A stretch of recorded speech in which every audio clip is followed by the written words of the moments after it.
నమస్కారమండి. నా పేరు వందన. నేను సింపతి పొందటం కోసం ఈ కథ చెప్పడం లేదు. తెలిసి తెలియక నేను చేసిన పొరపాట్లు, వేసిన తప్పటడుగులు మీకు ఒక పుస్తకంలా ఉండాలని కోరుకుంటున్నాను. అందుకే నా కథతో మీ ముందుకొచ్చాను. చిన్నప్పటినుండి నాకు చదువంటే ప్రాణం. చదువు తప్ప ఇంకేదీ మనల్ని ముందుకు నడిపించలేదని అనుకున్నాను. కానీ మా కుటుంబ పరిస్థితి నా కలల దారికి అడ్డుకోడలా నిలిచింది. ఎందుకు ఏంటని మీరే చూడండి. రాత్రి 11 గంటలు. పాతకాలపు చిన్న ఇంట్లో ఒక మూల దీపం వెలుగులో వందన పుస్తకాలతో కుస్తీ పడుతోంది. వందన, ఈ గుడ్డి చీకట్లో ఎంతసేపు చదువుతావమ్మా? పడుకో, రేపొద్దున్నే లేవాలి కదా. అమ్మా, ఇంకొంచెం సేపు. ఈ ఒక్క చాప్టర్ పూర్తి చేసొస్తాను. నువ్వెళ్ళి పడుకోమ్మా. సరేలే, నీతో కొంచెం మాట్లాడాలి. ఈ చీకట్లో ఎందుకులే కాని రేపుదయాన్నే మాట్లాడతాను. నువ్వు తొందరగా పడుకో. అమ్మ మాటలో ఏదో తేడా కనిపిస్తుంది. నాన్న వ్యాపారాల పేరుతో ఉన్న డబ్బులన్నీ పోగొడితే ఉన్న ఇల్లు కూడా అమ్ముకొని రోడ్డు మీద పడినప్పుడు కూడా అమ్మ ఇంత దిగులుగా లేదు. కాని ఇప్పుడెందుకిలా ఉంది? ఏ విషయానికైనా ధైర్యంగా ఉండే మనిషి ఇలా ఉండటం వెనుక కారణం ఏమై ఉంటుంది? రేపుదయం ఏదో మాట్లాడాలనింది కదా. ఏం మాట్లాడుతుందో అప్పుడు అర్థమవుతుంది కదా విషయమేంటని. మరుసటి రోజు ఉదయం వందనకి మెలకువ రాగానే తన తల్లి మాటలే గుర్తుకొచ్చాయి. వెంటనే లేచి తల్లి దగ్గరికి వెళ్తుండగా వంటగదిలో లక్ష్మీ రాఘవ గుసగుసలాడుకోవటం గమనించింది. దానికి చదువంటే ఎంతిష్టమో నీకు తెలీదా? ఇప్పుడే పెళ్ళంటే ఎలా? ఖచ్చితంగా ఒప్పుకోదు. లక్ష్మి, అమ్మాయి చదువుకోవాలనుకుంటుంది నిజమే. కానీ తనని చదివించేంత స్తోమత మనకుందా అని కూడా ఆలోచించుకోవాలి కదా. మన దగ్గరుంచుకొని పూటపూటకి అమ్మాయిని పేదరికంతో ఇబ్బంది పెట్టే బదులు కాస్త డబ్బున్న ఇంటికి పంపిస్తే తిండైనా సరిగ్గా తినగలేదు కదా. అలా అని ఇష్టమున్నా లేకున్నా దాన్ని మన ఇష్టానికి బలవంతంగా పెళ్లి చేసి పంపిద్దామంటున్నారా? ఇది మన ఇష్టం కాదు లక్ష్మి, పరిస్థితుల ఇష్టం. విధి ఆడే నాటకంలో నువ్వు, నేను, మనమ్మాయి అందరం పాత్రులమే. మనం ఆ విధి ఎటు తీసుకెళ్తే అటు వెళ్లడమే తప్ప ఎదురు తిరిగి నిల్చుంటాననుకుంటే మనంత మూర్ఖులు ఇంకెవరూ ఉండరు. అలా అంటే ఎలా అండి? అబ్బాయి పేరు శ్రీను, మంచి కుర్రాడని విన్నాను. ఏవో చిన్న చిన్న వ్యాపారాలు కూడా ఉన్నాయి. సొంత ఇల్లుంది. మొన్న ఈ మధ్య ఊర్లో 2 ఎకరాల పొలం కూడా కొన్నారట. డబ్బులు కూడా బానే సంపాదిస్తారని వినికిడి. నువ్వు అడ్డుపడకుండా ఉంటే ఇంకొక సమాచారం వాళ్ల గురించి తెలుసుకొని అన్నీ బానే ఉంటే మాట్లాడుకుని పెళ్లి చేసేయడమే. సరే, మీ ఇష్టం. ఆ మాటలు వందన చెవిన పడ్డాయి. ఒక్కసారిగా తన కలలు, ఆశలు కుప్పకూలిపోయినట్టయింది. కుటుంబమా లేక తన భవిష్యత్తా అన్న ఆలోచనలో ఏం చెయ్యాలో అర్థం కాలేదు వందనకి. తరువాత కాసేపటికి లక్ష్మి వందన దగ్గరకొచ్చింది. తల్లి, నీతో ఒక విషయం మాట్లాడాలి. మీ నాన్న నీకొక సంబంధం తీసుకొచ్చాడు. ఇదేదో గొప్ప విషయమని, ఈ భవిష్యత్తు గొప్పగా ఉంటుందని కాని నేనేమీ హామీ ఇవ్వలేదు. నేను చెప్పేదల్లా ఒక్కటే, తప్పడం లేదు. మమ్మల్ని క్షమించు తల్లి. నేనింకేం మాట్లాడగలనమ్మా నువ్విలా చెప్పాక. మీరిద్దరూ నా అమ్మ నాన్న. మీరు నాకు చెడు చెయ్యాలని ఎప్పుడూ ఆలోచించరు. మీకేది కరెక్ట్ అనిపిస్తే అదే చెయ్యండమ్మా. నేనింతకన్నా ఏమీ మాట్లాడలేను. సరే, మీ నాన్న ఎప్పుడు ఏం మాట్లాడతాడో చూసి దాన్ని బట్టి నడుచుకోవడమే. నువ్వొప్పుకున్నావని చెప్తే వెంటనే పెళ్లి చూపులు కూడా ఏర్పాటు చేయించేస్తాడు. వందన, శ్రీనుల మొదటి చూపు. ఒక చిన్న టీ కొట్టు పక్కనున్న బండి దగ్గర శ్రీను స్నాక్స్ అమ్ముతున్నాడు. వందన, ఆమె తల్లిదండ్రులు అతన్ని చూడటానికొచ్చారు. చెప్పండి సార్, ఏం కావాలి? అన్నీ వేడివేడిగా ఉన్నాయి. బాబు, మేము మీ అమ్మగారు పంపితే ఇక్కడికొచ్చాం. ఓ, మీరా? క్షమించాలి. అమ్మ చెప్పింది మీరు వస్తారని, కానీ నేనే మర్చిపోయాను. రండి రండి, ఇలా కూర్చోండి. మన షాప్లో పకోడీ భలే ఉంటుంది తెలుసా? తీసుకొస్తాను, మీరు కూర్చోండి. వాళ్లని కూర్చోపెట్టి వేడివేడిగా పకోడీ తీసుకొనొచ్చి వాళ్ల చేతిలో పెట్టాడు శ్రీను. సార్, అబద్ధం చెప్పి పెళ్లి చేసుకోవడం నాకు ఇష్టం లేదు. అందుకే అమ్మ చెప్పినప్పుడు మిమ్మల్ని ఇక్కడికి రమ్మనమని చెప్పాను. ఇది నా day time business sir. Evening అయితే చికెన్ స్నాక్స్ చేసి అమ్ముతుంటాను. మీకు కాస్త ఇబ్బందిగా అనిపించొచ్చేమో, కానీ మంచి బిజినెసే సార్. ఈ మధ్య ఊర్లో 2 ఎకరాల పంట భూమి 1 టైం సెటిల్మెంట్లో కొన్నామంటే ఆలోచించండి మీరే. ఇంకొక విషయం సార్, అమ్మకి తెలియకుండా 2 లక్షల రూపాయల చిట్టీలు కూడా వేస్తున్నారు. అన్నట్టు అమ్మ వస్తాననింది, ఇంకా రాకపోవడమేంటి? ఫోన్ చేసి కనుక్కుంటాను, 2 నిమిషాలు. తల్లికి ఫోన్ చేశాడు శ్రీను. కాసేపట్లోనే శ్రీను తల్లి అక్కడికొచ్చింది. అందరికీ నమస్కారం. మా వాడేమైనా అటు ఇటుగా మాట్లాడుంటే క్షమించాలి. నోట్లో మైక్ పెట్టుకుని పుట్టాడు వెదవ. ఏదో ఒకటి గలగల మాట్లాడుతూనే ఉంటాడు. అయ్యో, అలా ఏం లేదండి. అనుకుంటాం గాని వాడి మాటలే కనుక లేకపోతే నేనిలా ఉండగలిగేదాన్నా? వాడు చాలా చిన్నగా ఉన్నప్పుడు కనీసం తినడానికి బియ్యపు గింజ కూడా లేదేంట్లో. అదే టైంకి వీడు ఆడుకొనొచ్చి ఆకలేస్తుందమ్మా అన్నాడు. ఆ మాట వాడి నోట వినగానే నా కళ్లల్లో నీళ్లు తిరిగాయి. ఆ చిన్న వయసులో వాడికి నా కన్నీళ్లు ఎలా అర్థమయ్యాయో తెలీదు. ఆకలి లేదు, ఏమీ లేదు, సరదాగా అన్నానని ఎక్కడికో వెళ్ళాడు. సాయంత్రమవుతున్నా పిల్లాడు రాకపోవడంతో నాకు కంగారు పట్టుకుంది. ఊరంతా వెతకడం మొదలుపెట్టాడు. అప్పుడు కనిపించాడు. ఒక టీ కొట్టులో కప్పులు కడుగుతూ పనయ్యాక చేతికొచ్చిన డబ్బులతో ఆహారం కొని తీసుకొచ్చి నాకు తినిపించాడు. అప్పటినుంచి వాడి పని ఆగలేదు. నా మీద చూపించే శ్రద్ధ మారలేదు. కష్టాలని బాధలని బయటకు కనిపించనీయకుండా ఎప్పుడూ మాట్లాడుతూనే ఉంటాడు. బోలాశంకరుడమ్మా నా కొడుకు.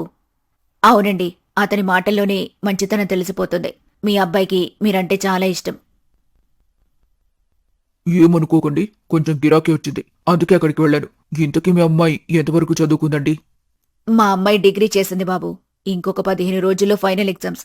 అదయిపోతే డిగ్రీ పూర్తయిపోతుంది. దానికి చదువంటే చాలా ఇష్టం. ఎన్నెన్ని కష్టాలొచ్చినా, ఇంటి పరిస్థితులు ఎలా ఉన్నా వాటి ప్రభావం తన చదువు మీద పడకుండా చూసుకుంది. అవునా? నాకు కూడా చదువుకోవడం అంటే ఇష్టమండి.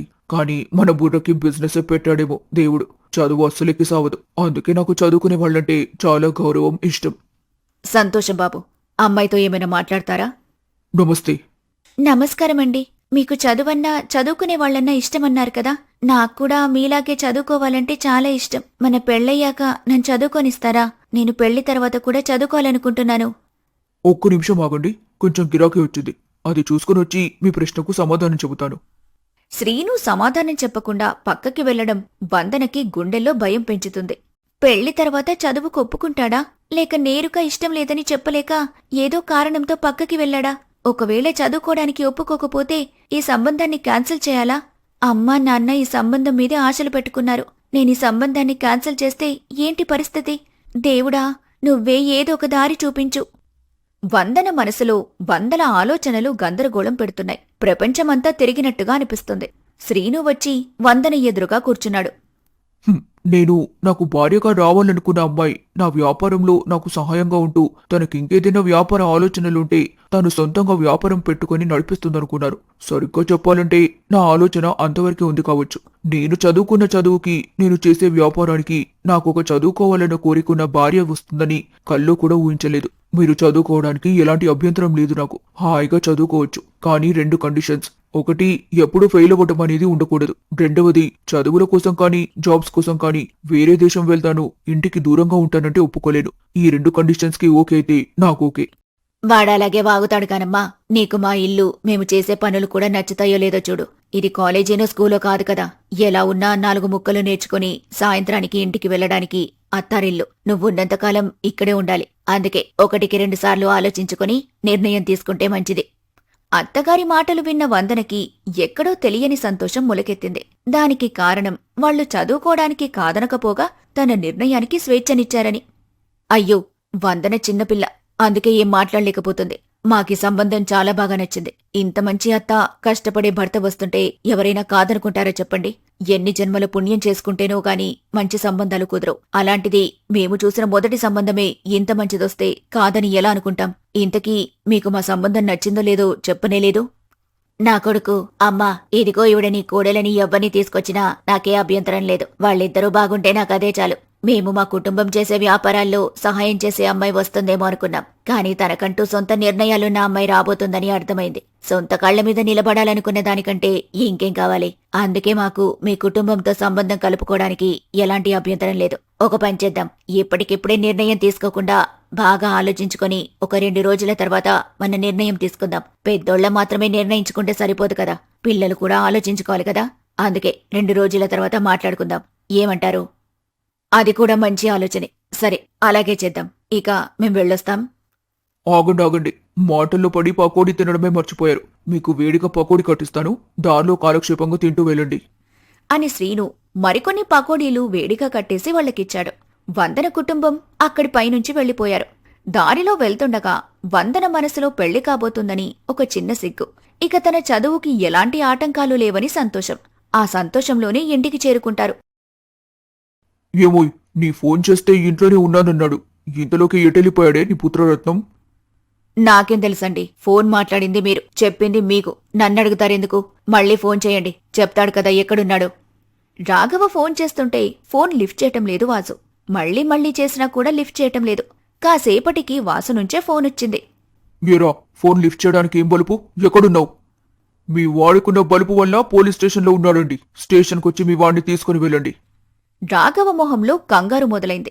ఇంకొక్క మాట కూడా మాట్లాడనివ్వకుండా ఫోన్ కట్ అయిపోయింది. ఏం చేయాలో రాఘవకి తోచలేదు. రాఘవ కళ్లల్లో కంగారు అర్థమై లక్ష్మి అడిగితే చెప్పాడు. సరే, ఏం జరిగిందని ఇక్కడుండి అంత ఆలోచించిన లాభముండదు కదండి. పదండి, పోలీస్ స్టేషన్కి వెళ్దాం.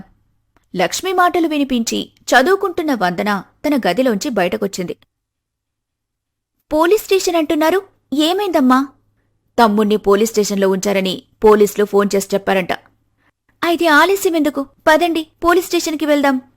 నువ్వు ఆడపిల్లవి, పోలీస్ స్టేషన్కి వద్దు తల్లి. నేనెళ్ళి చూసొస్తాను. నువ్వు అమ్మ ఇంటి దగ్గరే ఉండండి. లేదండి, నేను వస్తాను. అసలేమైందో నాకు కూడా తెలియాలి కదా.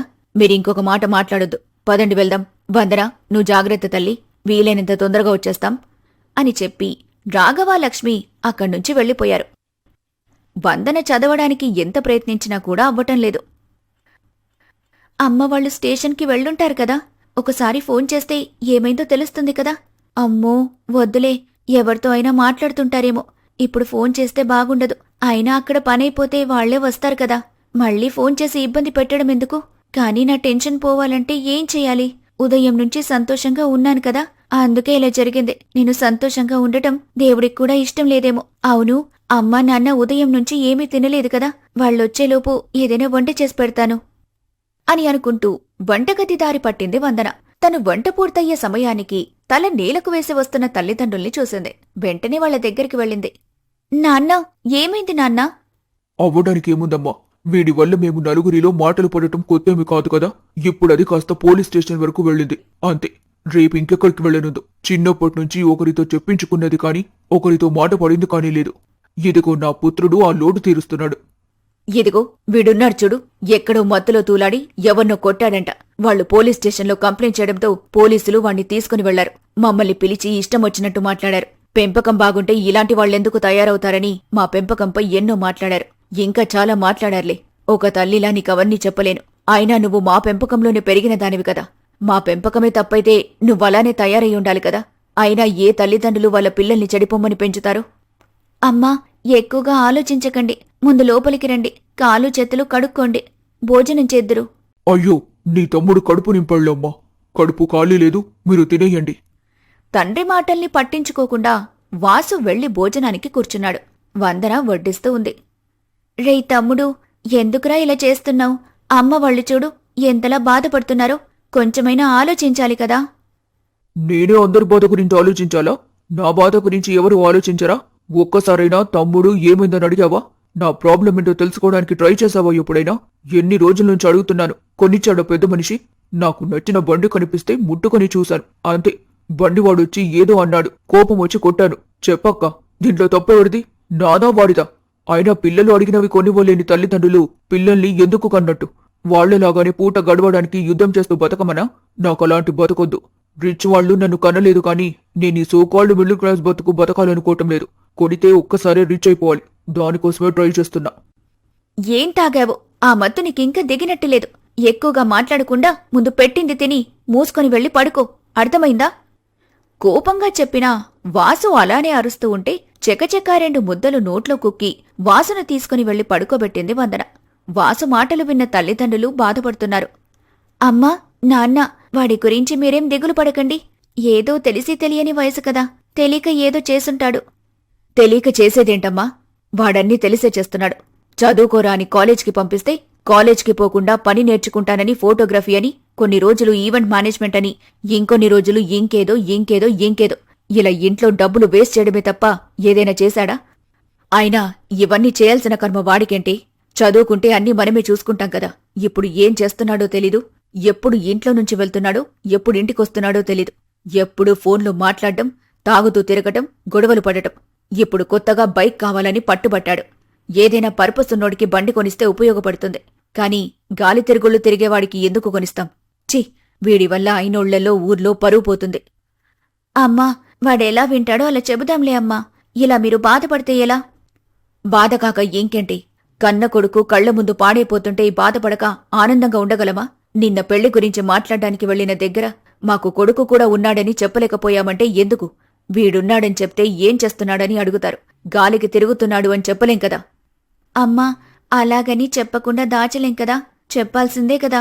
మనం చెప్పకుండా ఉంటే మళ్ళీ తెలిసిన తర్వాత వాళ్ళేదైనా గోల చేస్తారేమో.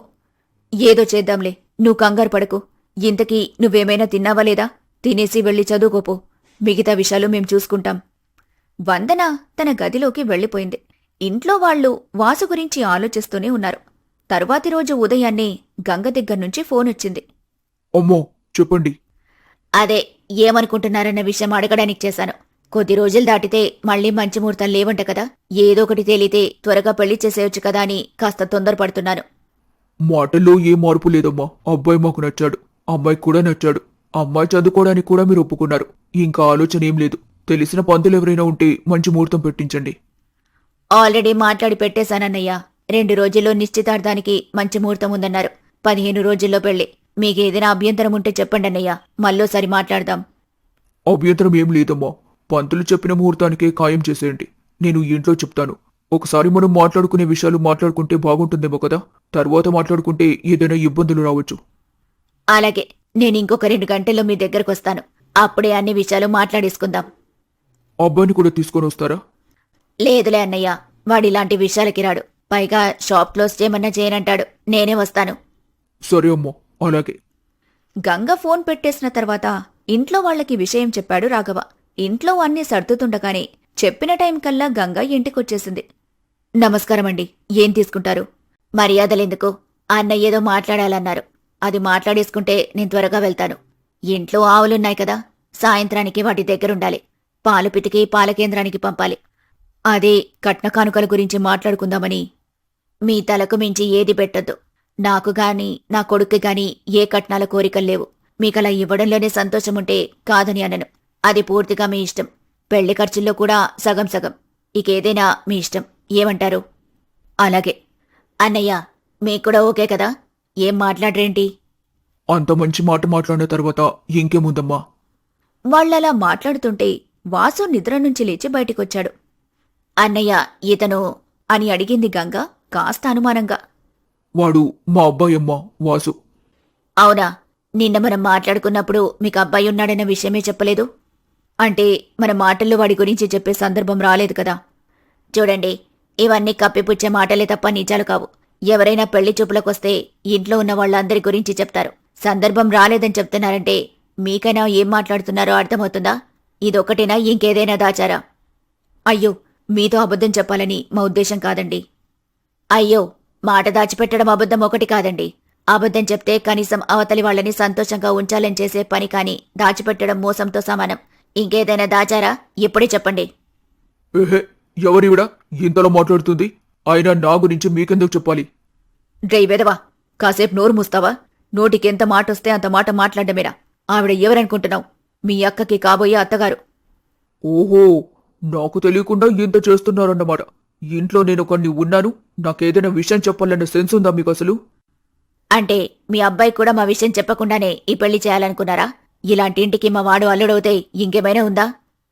గంగాలా మాట్లాడగానే వాసు నేరుగా గంగ కాళ్ల దగ్గర అయ్యో, అలా మాట్లాడకండి. మా అక్క ఎంత మంచిదో మీరు చూసే ఉంటారు కదా. దీంట్లో తప్పంతా నాదే అండి. నేనే నా డ్రీమ్, నా ప్యాషన్ అంటూ ఏదో చేస్తుంటా. అది ఇంట్లో వాళ్ళకి నచ్చదు. అందుకే కొంచెం ఇంట్లో అప్పుడప్పుడు ఈ చిన్న చిన్న డిస్కషన్లు అవుతుంటాయి.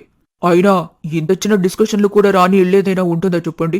మీ కాళ్ళు పట్టుకొని చెప్తున్నాను. ఇది అప్పుడప్పుడు మాత్రమే జరిగే చిన్న డిస్కషన్. మీరు మొదటిసారి చూడటం వల్ల మీకు కొంత వింతగా అనిపిస్తుండొచ్చు. ఈ యొక్క సిచ్యువేషన్తో మా ఫ్యామిలీని జడ్జ్ చేయొద్దండి ప్లీజ్. మీకు నేనే ఇబ్బందిగా అనిపిస్తే చెప్పండి. మీకెప్పటికీ కనిపించకుండా ఎక్కడికైనా వెళ్ళిపోయి మీ అందరికీ దూరంగా బతికేస్తాను.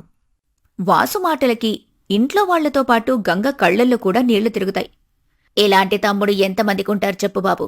మీ అక్క నిజంగా నీలాంటి తమ్ముణ్ణి పొందినందుకు చాలా పుణ్యం చేసుకునుంటుంది. గొడవలు ఏ ఇంట్లో అయినా సహజమే, కాని వాటిని ఎలా ముగిస్తారన్నది ముఖ్యం. అక్క కోసం కాళ్లు పట్టుకోవడానికి కూడా వెనకాడలేదంటే ఇది ఖచ్చితంగా మీ వాళ్ల పెంపకంలో గొప్పతనమే. ఇలాంటి ఇంటికి నా కొడుకు అల్లుడిగా వస్తే అది వాడి అదృష్టం. అన్నయ్య, నిశ్చితార్థం పనులు చూడండి. బాబు వాసు, నిశ్చితార్థంలో హడావిడంతా నీదే ఉండాలి. అలాగే అత్తయ్యా. సరే మరి, ఇంక నేను వెళ్ళొస్తాను. ఎల్లుండే కదా నిశ్చితార్థం, పనులు చేసుకోండి. గంగా అక్కడ్నుంచి వెళ్ళిపోయింది. వందన తమ్ముణ్ణి దగ్గరికి తీసుకుంది. తమ్ముడు, నాకొక మాటిస్తావా? చెప్పక్క. నువ్వెప్పటికీ ఇలాగే ఉండొచ్చు కదరా. ఎంత సంతోషంగా ఉందిరా నేనిలా చూస్తుంటే. ఒక్క మాటైతే ఇవ్వగలనక్క.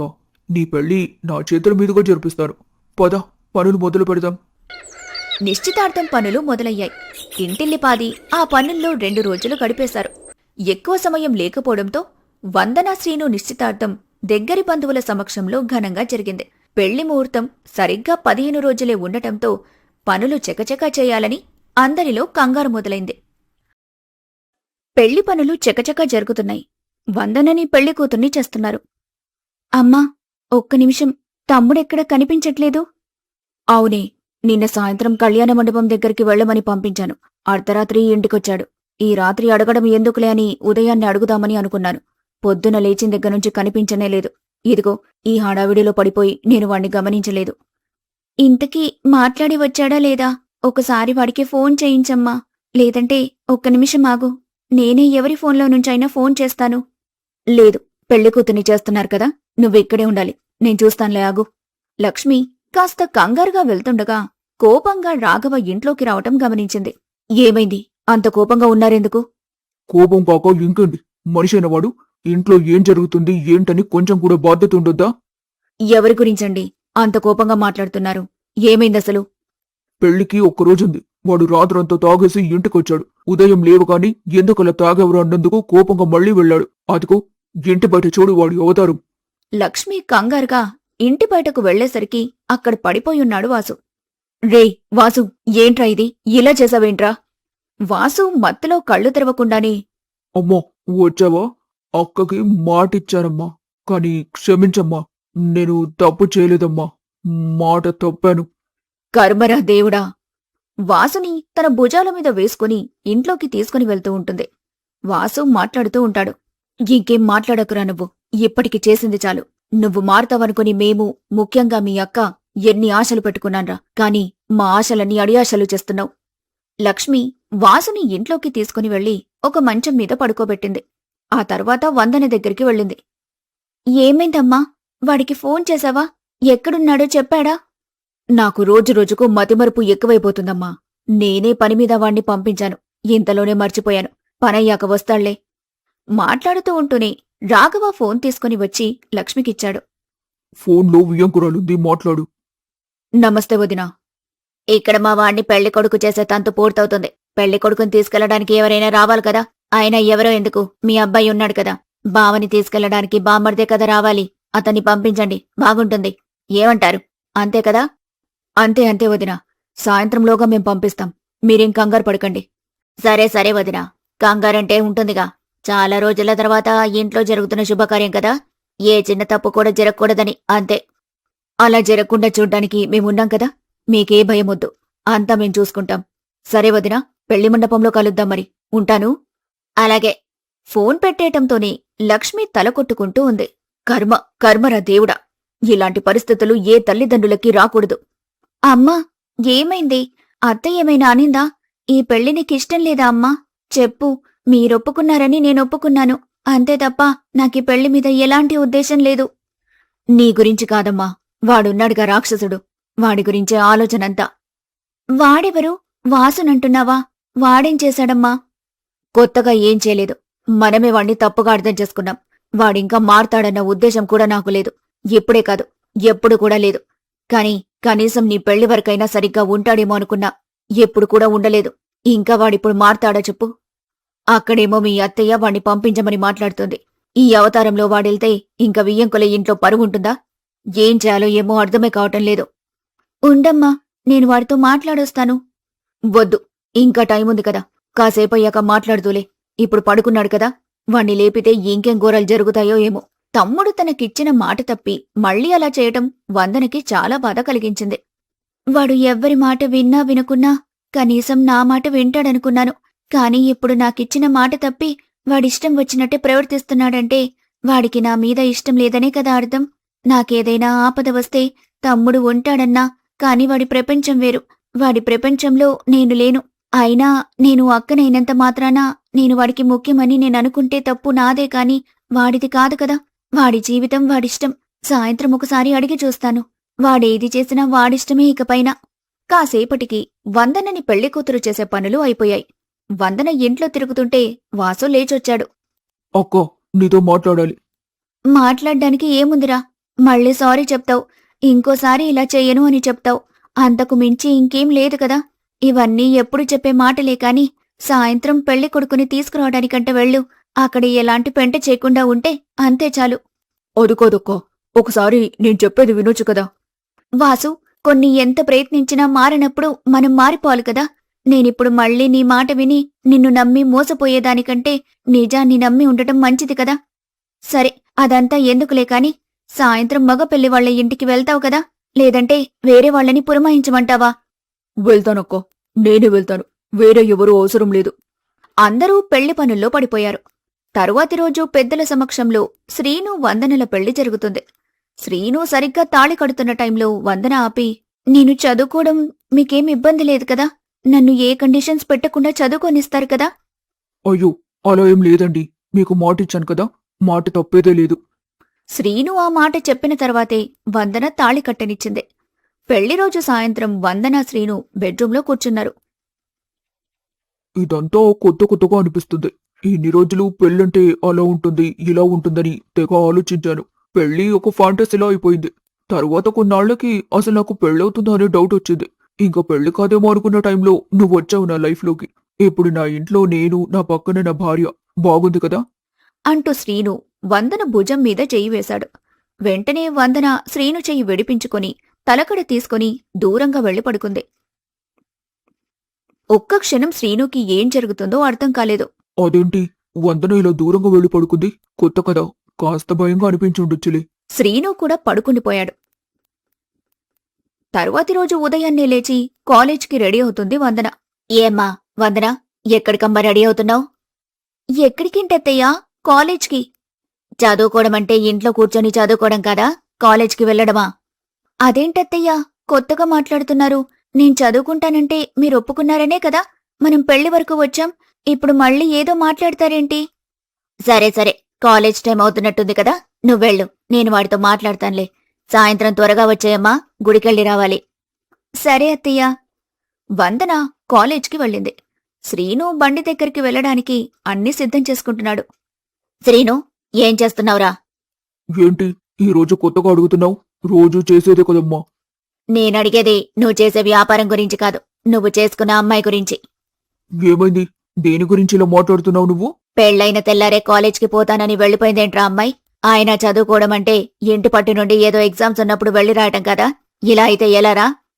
ఎలా ఏముందమ్మా, ఇలానే. నువ్వు అనవసరంగా ప్రతిదాన్ని భూతద్దంలో చూడడం మానేస్తే మంచిది. కొద్ది రోజులు పోనివ్వు కాలేజ్కి. తర్వాత ఇంట్లో పరిస్థితులు అర్థమయ్యాక తానే సెట్ అవుతుందిలే. పెళ్లైన తెల్లారే మనం అది చేయొద్దు ఇది చేయొద్దని మాట్లాడితే ఎలా? కొద్ది రోజుల్లో అన్ని సెట్ అవుతాయిలే. ఏం సెట్ అవుతాయో ఏంటో, అంతా నీ చేతుల్లోనే ఉంది. ఏం చేస్తావో ఏమో అని నిట్టూరుస్తూ సీను నుంచి దూరంగా వెళ్లిపోయింది గంగ. నేను మీద చెయ్యగానే దూరంగా ఎందుకు పారిపోయిందని ఆలోచిస్తుంటే అమ్మొచ్చి ఇదంతా ఏదో చెప్తుంది. అసలు ఏం జరుగుతుందో అర్థమే అవటం లేదు. వందన భయంతో ఇలా చేస్తుందా, లేక ఇంకేదైనా కారణంతో కావాలనే ఇలా చేస్తుందా? ఏమో, పెళ్ళైందని సంతోషపడే లోపే ఇలాంటి పరిస్థితులేంటో. శ్రీను వ్యాపారం చేస్తున్నా కూడా వందన గురించి ఆలోచన మాత్రం పోవటం లేదు. వందన కాలేజ్ నుంచి వస్తుండగా సాయి తన ఎదురుగా వచ్చి నిల్చున్నాడు. ఏంటి మేడం, కనీసం గుర్తు కూడా రాలేదా ఇన్ని రోజులు? కాల్ లేదు, మెసేజ్ లేదు. ఏ సాయ్, ఏమైపోయావు ఇన్ని రోజులు? మా అక్క వాళ్ళు ముంబైలో ఉంటారని చెప్పాను కదా, వాళ్ళు పూణేకి షిఫ్ట్ అవుతున్నారు. సో నన్ను రమ్మంటే వెళ్ళాను. ఎలాగూ అక్కడి వరకు వెళ్ళాను కదా అని ముంబై పూణే అంతా చుట్టేసొచ్చాను. అందుకే ఇన్ని రోజులు టైం పట్టిందన్నమాట. సాయికి నాకు పెళ్లైన విషయం తెలీదు కదా. సాయికే కాదు, ఎవ్వరికీ తెలీదు కదా. ఆయన చెప్పడం ఎందుకు? చెప్తే పెళ్లికి పిలవలేదని అదొక నస. పెళ్లైందంటే అందరూ ఆంటీ ఆంటీ అని అంటారేమో. ఏంటి మరి ప్లాన్? ఎక్కడికైనా వెళ్దామా? మన ఫేవరెట్ స్పాట్ కి వెళ్ళి చాలా రోజులవుతుంది కదా, అక్కడికి వెళ్దాం పదా. కానీ ఇప్పుడంటే అది... ఆలోచిస్తావేంటి వందనా? బైక్ మీద ఎంజాయ్ చేస్తూ వెళ్ళడం నీకు చాలా ఇష్టం కదా. పద వెళ్దాం. గేట్ దగ్గరకు వచ్చి నేను పార్కింగ్ నుంచి బైక్ తీసుకొని వస్తాను. కాసేపట్లో ఇద్దరూ కలిసి బైక్ పైన వాళ్లకిష్టమైన హిల్ స్పాట్కి వెళ్తున్నారు. ఇంకా ఎన్నాళ్ళు ఈ మౌనం? వందరికి నాపై ఇష్టం ఉందని నాకు తెలిసినా డైరెక్ట్గా చెప్పాలంటే ఒక చిన్న భయం. ఆ భయం ఎప్పటికి పోతుందో. తనకి ఎలాగైనా సరే చెప్పేయాలి. కానీ ఎలా? వావ్, వాట్ ఏ స్పాట్ కదా సాయి. ఈ ప్లేస్ దగ్గరికి రాగానే తెలియని హ్యాపీ ఫీలింగ్. అండ్ మన మెమరీస్ అన్నీ గుర్తుకొస్తాయి నాకు. ఎన్నెన్ని మెమరీస్ ఉన్నాయి కదా మనకిక్కడ. అదే కదా, నిన్ను ఇంత హ్యాపీగా చూడడం నాకు చాలా ఇష్టం వందన. వాళ్ళిద్దరూ ఒక చోట కూర్చొని మాట్లాడుకుంటూ ఉన్నారు. వందన, నేను ముంబై వెళ్ళాను కదా, అక్కడి నుంచి నీకొక గిఫ్ట్ తీసుకొచ్చాను. ఈ ప్లేస్లో ఇస్తేనే నువ్వు ఇంకా ఎక్సైట్ ఫీల్ అవుతావని ఇక్కడికే తీసుకొచ్చాను. గిఫ్టా? ఏం గిఫ్ట్ తీసుకొచ్చావు నా కోసం? సాయి గిఫ్ట్ బాక్స్ తీసి వందనకి ఇచ్చాడు. ఏం గిఫ్ట్ ఉంది ఇందులో అని అంటూ గిఫ్ట్ బాక్స్ని ఓపెన్ చేసింది. అందులో చిన్న గడియారంతో పాటు మొబైల్ ఫోన్ ఉంది. మొబైల్ ఫోనా? అవును వందన, ఈ క్లాక్లో తిరిగే ప్రతి సెకండ్ నీకు నన్ను గుర్తు చేస్తుంది. నేను గుర్తొచ్చిన ఎవ్రీ సెకండ్ నువ్వు నాతో మాట్లాడడానికి ఈ ఫోన్. నేనిచ్చిన గిఫ్ట్ నీకు నచ్చిందా వందన? ఈ ఐడియా అండ్ గిఫ్ట్ రెండూ బాగున్నాయి. బట్ నీ గిఫ్ట్ని నేను తీసుకోలేను. గిఫ్ట్ నచ్చిందంటున్నావు, మళ్ళీ తీసుకోవడానికి ఏమైంది? నీ ప్రాబ్లం ఏంటి? ఇంతకు ముందులా కాదు సాయి. నువ్వు గిఫ్ట్ ఇచ్చావని శ్రీనుకి ఎలా చెప్పగలను? శ్రీనునా? శ్రీను ఎవరు? శ్రీనుకి చెప్పాల్సిన అవసరం ఏంటి? శ్రీను శ్రీనునా? ఆయన ఎవరంటే నేను శ్రీను అనలేదు. ఇంట్లో ఎలా చెప్పాలన్నాను. నువ్వు ఫోన్ గిఫ్ట్ ఇస్తే ఇంట్లో ఎలా చెప్పాలి సాయి? అందుకే తీసుకోలేను అంటున్నా. గిఫ్ట్ నీది. తీసుకోవడం తీసుకోకపోవడం నీ ఇష్టం వందన. తీసుకుంటే నీతో పాటు తీసుకెళ్ళు, లేదంటే దాన్ని ఇక్కడే వదిలి. అది కాదు శ్రీను. సారీ సాయి. సరే, నాకిప్పుడు ఒక వర్క్ గుర్తొచ్చింది, వెళ్దామా?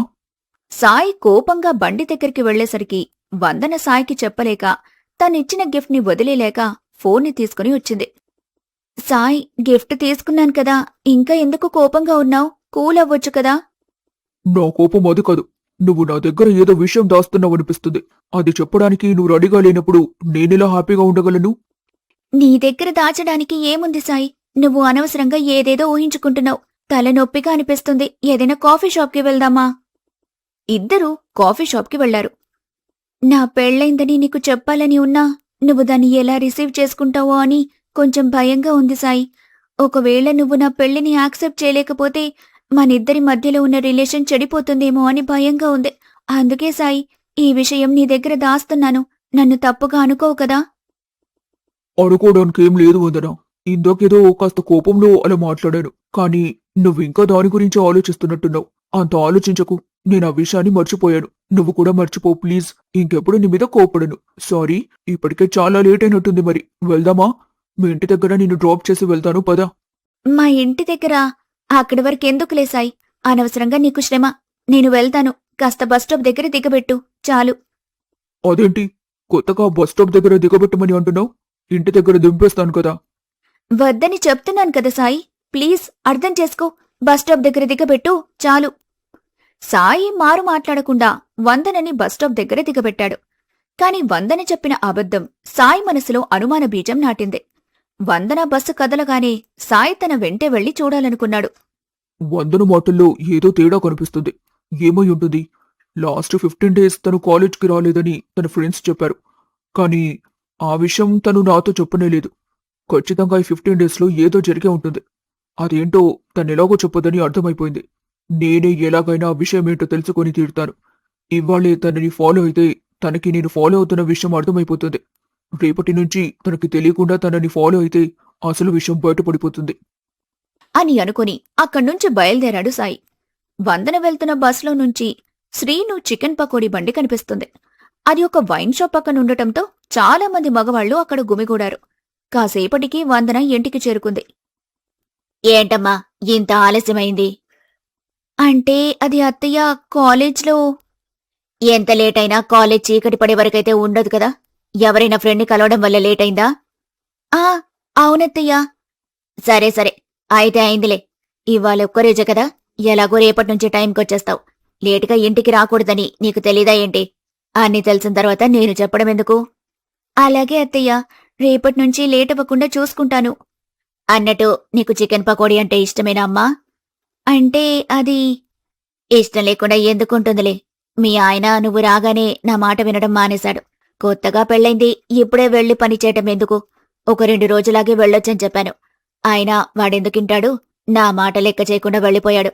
పైగా మేమిద్దరం ఇంటి దగ్గరుంటే ఏంటి లాభం? వందనొచ్చాక బండి దగ్గరికి రమ్మను. ఎక్కడుంటే ఏంటి, ఇద్దరం ఒక దగ్గర ఉండటమే కదా ముఖ్యమని చెప్పి వెళ్ళాడమ్మా.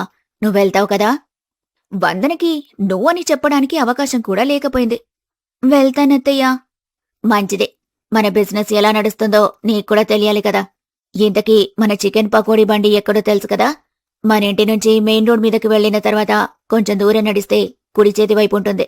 బయలుదేరు, జాగ్రత్తగా వెళ్ళమ్మా. వందన వెళ్ళనని చెప్పలేక, ఇంట్లో ఉండలేక, అత్త మాటల్ని కాదనలేక, ఇష్టం లేకపోయినా సీను చికెన్ పకోడీ అమ్మే బండివైపు దారి పట్టింది. వందన అక్కడికి రావడం చూసి సంతోషపడుతూ తన దగ్గరకొచ్చాడు శ్రీను. వందన, నీకిలా ఇక్కడికి రావటం ఇష్టమేనా? నేనే ఎక్కువ ఆలోచించానన్నమాట. అంటే నువ్వు చదువుకుంటున్న అమ్మాయివి కదా. ఇలా ఇక్కడికి రావటం ఇష్టముందో లేదో అని తెలియక ఎలా అడగాలో అర్థం కాక నెమ్మదిగా అమ్మని అడగమని చెప్పాను. అమ్మ చెప్పిందన్నమాట. నువ్విలా ఇక్కడికి రావటం నాకెంత సంతోషంగా ఉందో తెలుసా? ఇలారా, మన బిజినెస్ ఎలా జరుగుతుందో, మన బండి మీద ఏమేం స్పెషల్ ఐటమ్స్ ఉన్నాయో, మన కౌంటర్ ఎంత వస్తుందో చూపిస్తాను నీకు. వందనని తీసుకుని బండి దగ్గరికి వెళ్లాడు శ్రీను. ఏ శ్రీను, నీ భార్య నీకెక్కడో పెద్ద మచ్చ ఉండుంటుందిలే. భలే అందమైన పిల్లని పట్టేశావు. అయినా నీ ఇలాంటి కష్టపడేవాడు, డబ్బులు సంపాదించేవాడు మొగడిగా వచ్చినందుకు ఆ అమ్మాయి అదృష్టం చేసుకునుండాలి. అయ్యో, నిజం చెప్పాలంటే అంతలా అర్థం చేసుకునే అమ్మాయి వచ్చినందుకు నేనే అన్న అదృష్టవంతుణ్ణి. పెళ్ళైన 2-3 రోజుల్లోనే అమ్మాయిని వెనకేసుకొస్తున్నావంటే అబ్బో, ఈ 2 రోజుల్లోనే గొప్ప యుద్ధాలే జరుగుండాలి. అతని మాటలకి వందనకి చిరాకొచ్చింది. వెంటనే అక్కడ్నుంచి దూరంగా వెళ్లి నించుంది. ఏం మాట్లాడుతున్నావన్నా అమ్మాయి ముందు? వెంటనే వందన దగ్గరికి వెళ్లాడు శ్రీను. వాడేదో తాగేసి ఆలోచన లేకుండా మాట్లాడుతున్నాడు. నువ్వెందుకు దానికి ఫీల్ అవుతున్నావు? పద, గిరాకీ వస్తుంది, బిజినెస్ చూసుకుందాం. వందనకి అక్కడుండటం అస్సలు నచ్చలేదు. ఎవరెవరో వచ్చి ఏదేదో మాట్లాడ్డం తనకింకా అస్సలు నచ్చలేదు. గుండెల్లోంచి తన్నుకొస్తున్న బాధని మొహంలో చూపించకుండా ఆపుకుంటుంది. వందనా, నువ్విక్కడ చూసుకుంటావా? నేను అదిగో ఆ ప్లేట్స్ కడుక్కొని వస్తాను. వచ్చిన కస్టమర్స్కి ఇవ్వడానికి ప్లేట్స్ లేవు. కాస్త జాగ్రత్తగా గమనించు. కొందరు తినేసి డబ్బులు ఇవ్వకుండా వెళ్ళిపోతారు. అలాగే అన్నట్టుగా తలూపింది వందన. ఆ ఒక్కరోజు ఎలాగోలా అక్కడ గడిపేసింది. రాత్రయ్యాక ఇద్దరూ కలిసి ఇంటికి వెళ్లారు. అమ్మా, ఇవాళ వందన బండి దగ్గరకొచ్చిన వేళ విశేషమో ఏంటో గాని గిరాకీ ఎంత బాగా జరిగిందనుకున్నావు? రోజు కంటే 500 రూపాయలు ఎక్కువ వచ్చాయి తెలుసా? అవునా? అలాగైతే మంచిదే కదరా. వందన అదృష్టాన్ని పట్టుకుని వచ్చిందన్నమాట. రోజు ఇద్దరూ ఇలాగే వ్యాపారం చేసుకోండి. పక్క వీధిలో అన్నదానం జరిగితే నేను తినేసి మీక్కూడా పట్టుకొనొచ్చాను. కాళ్ళు చేతులు కడుక్కొని వచ్చి తినేయండి. అన్నదానం నుంచి అన్నం పట్టుకొనొచ్చారా? అలా పట్టుకొస్తారా ఎవరైనా? మరి అన్నదానం అంటే దేవుడి ప్రసాదం, అందరూ తినాలి కదా. అందుకే మీక్కూడా తీసుకొచ్చాను. వెళ్ళి తినండి త్వరగా. సీను ఇష్టంగానే తింటున్నా కూడా వందనకి మాత్రం అన్నదానం నుంచి భోజనం పట్టుకుని రావటమంటే వింతగా అనిపించింది. భోజనాలు పూర్తయ్యాక ఇద్దరూ బెడ్రూంలోకి వెళ్లారు. వందనా, నువ్వింట్లో సరిగ్గా మాట్లాడటం లేదు. నిన్న నీ మీద చెయ్యి వేయగానే దూరంగా వెళ్ళి పడుకున్నావు. ఇక్కడ నీకేమైనా ఇబ్బంది ఉందా? లేక నాతో మాట్లాడడం నచ్చలేదా? అసలు నేనే నచ్చలేదా? ఈరోజు కాలేజ్కి వెళ్లడం, మళ్ళీ పకోడీ బండి దగ్గర పనిచేసి చాలా అలసిపోయాను. ఏదైనా ఉంటే రేపు మాట్లాడుకుందామా అని శ్రీను అడిగిన విషయానికి సమాధానం చెప్పకుండా తలకడ తీసుకుని దూరంగా వెళ్లి పడుకుంది. తరువాతి రోజు ఉదయాన్నే లేచి చకచకా తయారై కాలేజ్కి వెళ్ళింది. ఎదురుగా సాయి కనిపించాడు. ఎందుకు వందనా ఇలా చేస్తున్నావు? నీకు నాతో మాట్లాడడం ఇష్టం లేదా? లేక నేనే ఇష్టం లేదా? సాయి, అర్థం కాలేదు. నిజమేలే, నిన్న గిఫ్ట్ వద్దన్నప్పుడే అర్థం చేసుకుని ఉండాల్సింది. వాటమే ఇష్టం లేనప్పుడు అది ఫోన్ అయితే ఏంటి, ఇంకేదైతే ఏంటి? అయ్యో, అలా ఏం లేదు సాయి. ఇదిగో ఇప్పుడే ఫోన్ ఆన్ చేస్తాను, సరేనా? బ్యాగ్లో నుంచి ఫోన్ తీసి ఆన్ చేసింది వందన. ఇప్పుడు ఓకే కదా? క్లాస్కి వెళ్దాం, సాయంత్రం మాట్లాడుకుందాంలే అని సాయి దగ్గర్నుంచి వెళ్లిపోయింది వందన. వందన కాలేజ్ నుంచి బయటకొచ్చి సాయి కోసం ఎదురు చూస్తూ ఉంది. కాని ఎంతకీ సాయి రాకపోవడంతో తన బ్యాగ్లో ఉన్న ఫోన్ తీసి సాయికి కాల్ చేస్తుంది. ఫోన్ చేస్తూ ఎదురుగా చూసేసరికి సీను బండి మీద కూర్చొని ఉన్నాడు. వందన వెంటనే ఫోన్ బ్యాగ్లో పెట్టేసి సీను దగ్గరికి వెళ్ళింది. మీరు ఇక్కడా? అదో, మనకొకడు డబ్బులివ్వాలి. కొన్ని నెలల నుంచి రేపు మాపు అని తిప్పించుకుంటున్నాడు. అందుకే ఒకసారి నేరుగా వాళ్ళింటికి వెళ్లి అడిగొచ్చాను. ఇంతలో కొంత డబ్బు కూడా వచ్చిందనుకో. తిరిగి వెళ్తుంటే మీ కాలేజ్ నుంచి ఒక్కొక్కరిగా బయటకు రావడం చూశాను. నువ్వు కూడా వస్తావు కదా, తీసుకుని వెళ్దామని ఇలా ఆగాను. ఇదిగో నువ్వొచ్చేసావు. పద వెళ్దాం. అది నేను బస్లో వస్తాను. రోజు వచ్చేది బస్లోనే కదా. ఈ రోజేదో నేను పని మీద ఇటు వచ్చానని తీసుకెళ్తానంటున్నా. ఇప్పుడు కూడా బస్లో వస్తానడమేంటి? రా, బండెక్కు. వందన ఏమీ మాట్లాడలేక బండెక్కి కూర్చుంది. ఇద్దరూ బండి మీద వెళ్తున్నారు. కొంత దూరం వెళ్లగానే వందన ఫోన్ మోగటం మొదలైంది. వెంటనే వందన కంగారు కంగారుగా ఫోన్ తీసి సైలెంట్లో పెట్టింది. వందన, నీకు ఫోన్ వస్తుందనుకుంటా. ఫోనా? నాకా? నాకెందుకొస్తుంది? ఓ, నీకు ఫోనే లేదు కదా, ఎలా వస్తుందిలే. అయితే చుట్టుపక్కల ఎవరితో ఫోన్ అనుకుంటా. నేను నీ ఫోన్ అనుకున్నాను. అవును, కాలేజ్ ఎలా ఉంది? అంత బానే ఉంది కదా? అదేదో అంటారు, పెద్ద క్లాస్ వాళ్ళు కింద క్లాస్ వాళ్ళని ఏడిపిస్తారని. దానికేదో పేరు కూడా ఉంటుంది. అదేంటబ్బా, అదుందా మీ కాలేజీలో? సాయి నుంచి వరుసగా ఫోన్ వస్తూనే ఉండటంతో వందన ప్రాణం అరచేతుల్లో పెట్టుకుని ఉంది. టెన్షన్కి శ్రీను మాట్లాడే మాటలు ఒక్కటి కూడా తనకి అర్థం కావటం లేదు. ఏంటి వందన, నేను ఎన్ని మాటలు మాట్లాడుతున్నా నువ్వు ఒక్క మాట కూడా మాట్లాడటం లేదు. అసలు నేను చెప్పేది నీకు అర్థమవుతుందా లేదా? అని కొద్దిగా తల వెనక్కి తీసి చూసేసరికి వందన కంగారుగా చెమటలు పట్టుండటంతో బండి పక్కనాపేశాడు శ్రీను. ఇదేంటి వందన, ఇంతలా గాలుస్తుంటే ఇలా చెమటలు పట్టాయి? ఏమైంది? అదేం లేదండి, పదండి వెళ్దాం. ఓహో, నాకు అర్థమైంది. నీకు బండంటే భయం కదా, అందుకే కదా బండెక్కనని చెప్పావు. ముందే అర్థం చేసుకోవాల్సింది. అనవసరంగా ఇబ్బంది పెట్టాను. సరే పద, పక్కనే బస్ స్టాప్ ఉంటుంది. నడుచుకుంటూ అక్కడి వరకు వెళ్దాం. నిన్ను బస్ ఎక్కించి నేను బండి మీద వస్తాను. అయ్యో, పక్కనే కదా, నేను వెళ్తాన్లే, మీరు వెళ్ళండి. నాకే ఇష్టమా లేదు. నిన్నిలా వదిలేసి నేనెలా వెళ్తాను చెప్పు. ఇంకేం మాట్లాడకుండా పద వెళ్దాం. అని వందనని తీసుకుని వెళ్లి బస్సెక్కించడానికి తీసుకెళ్తున్నాడు శ్రీను. వందనకు ఏమైంది? ఫోన్ చేస్తుంది, మళ్ళీ నేను చేస్తే లిఫ్ట్ చేయటం లేదెందుకు? ఫోన్ లిఫ్ట్ చేయటం లేదంటే తనతో ఎవరైనా ఉండుంటారా? అలా అయితే తనతో ఎవరుండుంటారు? ఒక పని చేస్తే వందన వెళ్లే దారిలో ఉంటే అసలు సంగతి బయటపడుతుంది కదా. అని అనుకుని వందన రోజు వెళ్లే బస్టాప్ దగ్గరికి వెళ్లాడు సాయి. అప్పుడే అక్కడ ఆ శ్రీను వందనని బస్సెక్కిస్తుండటం గమనించాడు. వెంటనే ఫోన్ తీసి వందనకి కాల్ చేశాడు. బస్సు లోపలికి వెళ్లిన తర్వాత వందన సాయికి కాల్ చేసింది. వందన, ఫోన్ చేశావు, మళ్ళీ చేస్తే లిఫ్ట్ చేయట్లేదేంటి? ఎక్కడున్నావు? నేను ఇంటికి దగ్గరలో ఉన్నాను సాయి. నీకు ఫోన్ చేస్తున్నప్పుడే మాకు తెలిసిన వాళ్ళు కలిశారు. వాళ్లతో కలిసొచ్చాను, అందుకే ఫోన్ లిఫ్ట్ చేయలేదు. అవునా, సరే. బస్ స్టాప్కి వచ్చామంటావా? కలుద్దామా? వద్దొద్దు, అదే ఇంత దూరం నువ్వు రావటం ఎందుకు? ఇంకొక 5 నిమిషాల్లో నేనే ఇంటికి వెళ్తాను. మళ్ళీ ఇంట్లో అమ్మ చూస్తే బాగుండదు కదా. రేపు కాలేజ్కి వస్తాను కదా, అప్పుడు కలుద్దాం, ఓకేనా? బాయ్ మరి. సరే బాయ్ వందన. ఇంటికెళ్ళాక ఎలాగైనా సరే ఫ్రీ టైం చూసుకుని కాల్ చేయవా? నీతో మాట్లాడాలి. అలాగే చేస్తాను. వందన వెళ్తున్న బస్ని వెనకాలే ఫాలో అవుతూ ఉన్నాడు సాయి. కొంత దూరం వెళ్లిన తర్వాత వందన తన అత్తగారి ఇంటి దగ్గర దిగటం చూశాడు. ఇదేంటి, వందన ఇక్కడ దిగింది? వందన ఇక్కడేదో చేస్తుంది, కానీ నాకు చెప్పడం లేదు. అసలు ఇక్కడ తనకేం పని? అదేంటో కూడా తెలుసుకొని తీరుతాను అని అనుకుని అక్కడ్నుంచి వెళ్లిపోయాడు సాయి. వచ్చావా వందనా? వాడు ఇదిగో ఈ మసాలా మర్చిపోయాడు. నువ్వొచ్చేటప్పుడు నీతో పంపించమని ఫోన్ చేశాడు. నువ్వెళ్ళినప్పుడు కాస్త దీన్ని తీసుకుని వెళ్తావా? అత్తయ్య, నాకింకొక 10 రోజుల్లో ఎగ్జామ్స్ ఉన్నాయి. వాటికి చదువుకోవాలి. ఈ 10 రోజులు ఎక్కడికి వెళ్లకుండా ఇంట్లోనే ఉండి చదువుకుంటాను. అయ్యో, పొద్దంతా కాలేజ్కి వెళ్లేది చదువుకోవడానికి కదా. అక్కడ చదువుకొని ఇక్కడ చదివితే మెదడంతా వేడెక్కిపోతుంది. కాస్త మెదడుకు కూడా రెస్ట్ ఇవ్వాలిగా. వాడి దగ్గరికి వెళ్లి కాస్త వాడికి సహాయంగా అదో ఏదో సహాయం చేస్తావనుకో, నీకు కాస్త ఆట విడుపుగా ఉంటుంది. అక్కడ వాడికి కాస్త ప్రశాంతంగా ఉంటుంది. వందన మారు మాట్లాడకుండా అత్త చేతిలో ఉన్న మసాలా తీసుకుని సీను దగ్గరికి వెళ్తూ ఉంది. దారిలో వెళ్తుండగా బ్యాగ్లో ఉన్న ఫోన్ మళ్లీ మోగింది. సాయి, నాకు కాస్త తలనొప్పిగా ఉంది. నేనే కాసేపాగి కాల్ చేయనా? తలనొప్పి ఎందుకు వందన? నీతో మాట్లాడాలని అనుకున్నా. సరేలే, రేపు కాలేజ్కి వస్తావు కదా, అప్పుడే మాట్లాడతానులే. అలాగే సాయి, బాయ్. వందన, ఒక్క నిమిషం. ఇప్పుడు నువ్వేం చేస్తున్నావు? ఏం లేదు సాయి, ఊరికనే కూర్చున్నాను. నాకు సబ్జెక్ట్లో కొన్ని డౌట్స్ ఉన్నాయి. నాకు హెల్ప్ చేస్తావా? నాకు కాస్త చదువుతో పాటు నీతో మాట్లాడాలన్న తృప్తి కూడా ఉంటుంది. సాయి, చెప్పాను కదా తలనొప్పిగా ఉందని. రేపు కాలేజీలో మాట్లాడుకుందాం. ఒక పని చేద్దాం, రేపు క్లాస్కి వెళ్లకుండా క్యాంటీన్లో కూర్చొని డౌట్స్ క్లారిఫై చేసుకుందాం. అలాగే నువ్వు నాతో ఏదో మాట్లాడాలన్నావు కదా, అది కూడా మాట్లాడొచ్చు. ఎందుకంటే మనకి చాలా టైం ఉంటుంది కదా. అలాగేలే, రేపు కాలేజ్కి వస్తావు కదా, క్యాంటీన్లో మన మీటింగ్ కోసం వెయిట్ చేస్తూ ఉంటాను. బాయ్ సాయి. వందన మనసు వందల ఆలోచనలతో చిక్కుముడిలా ఉంటుంది. ఏదైతే అదైంది.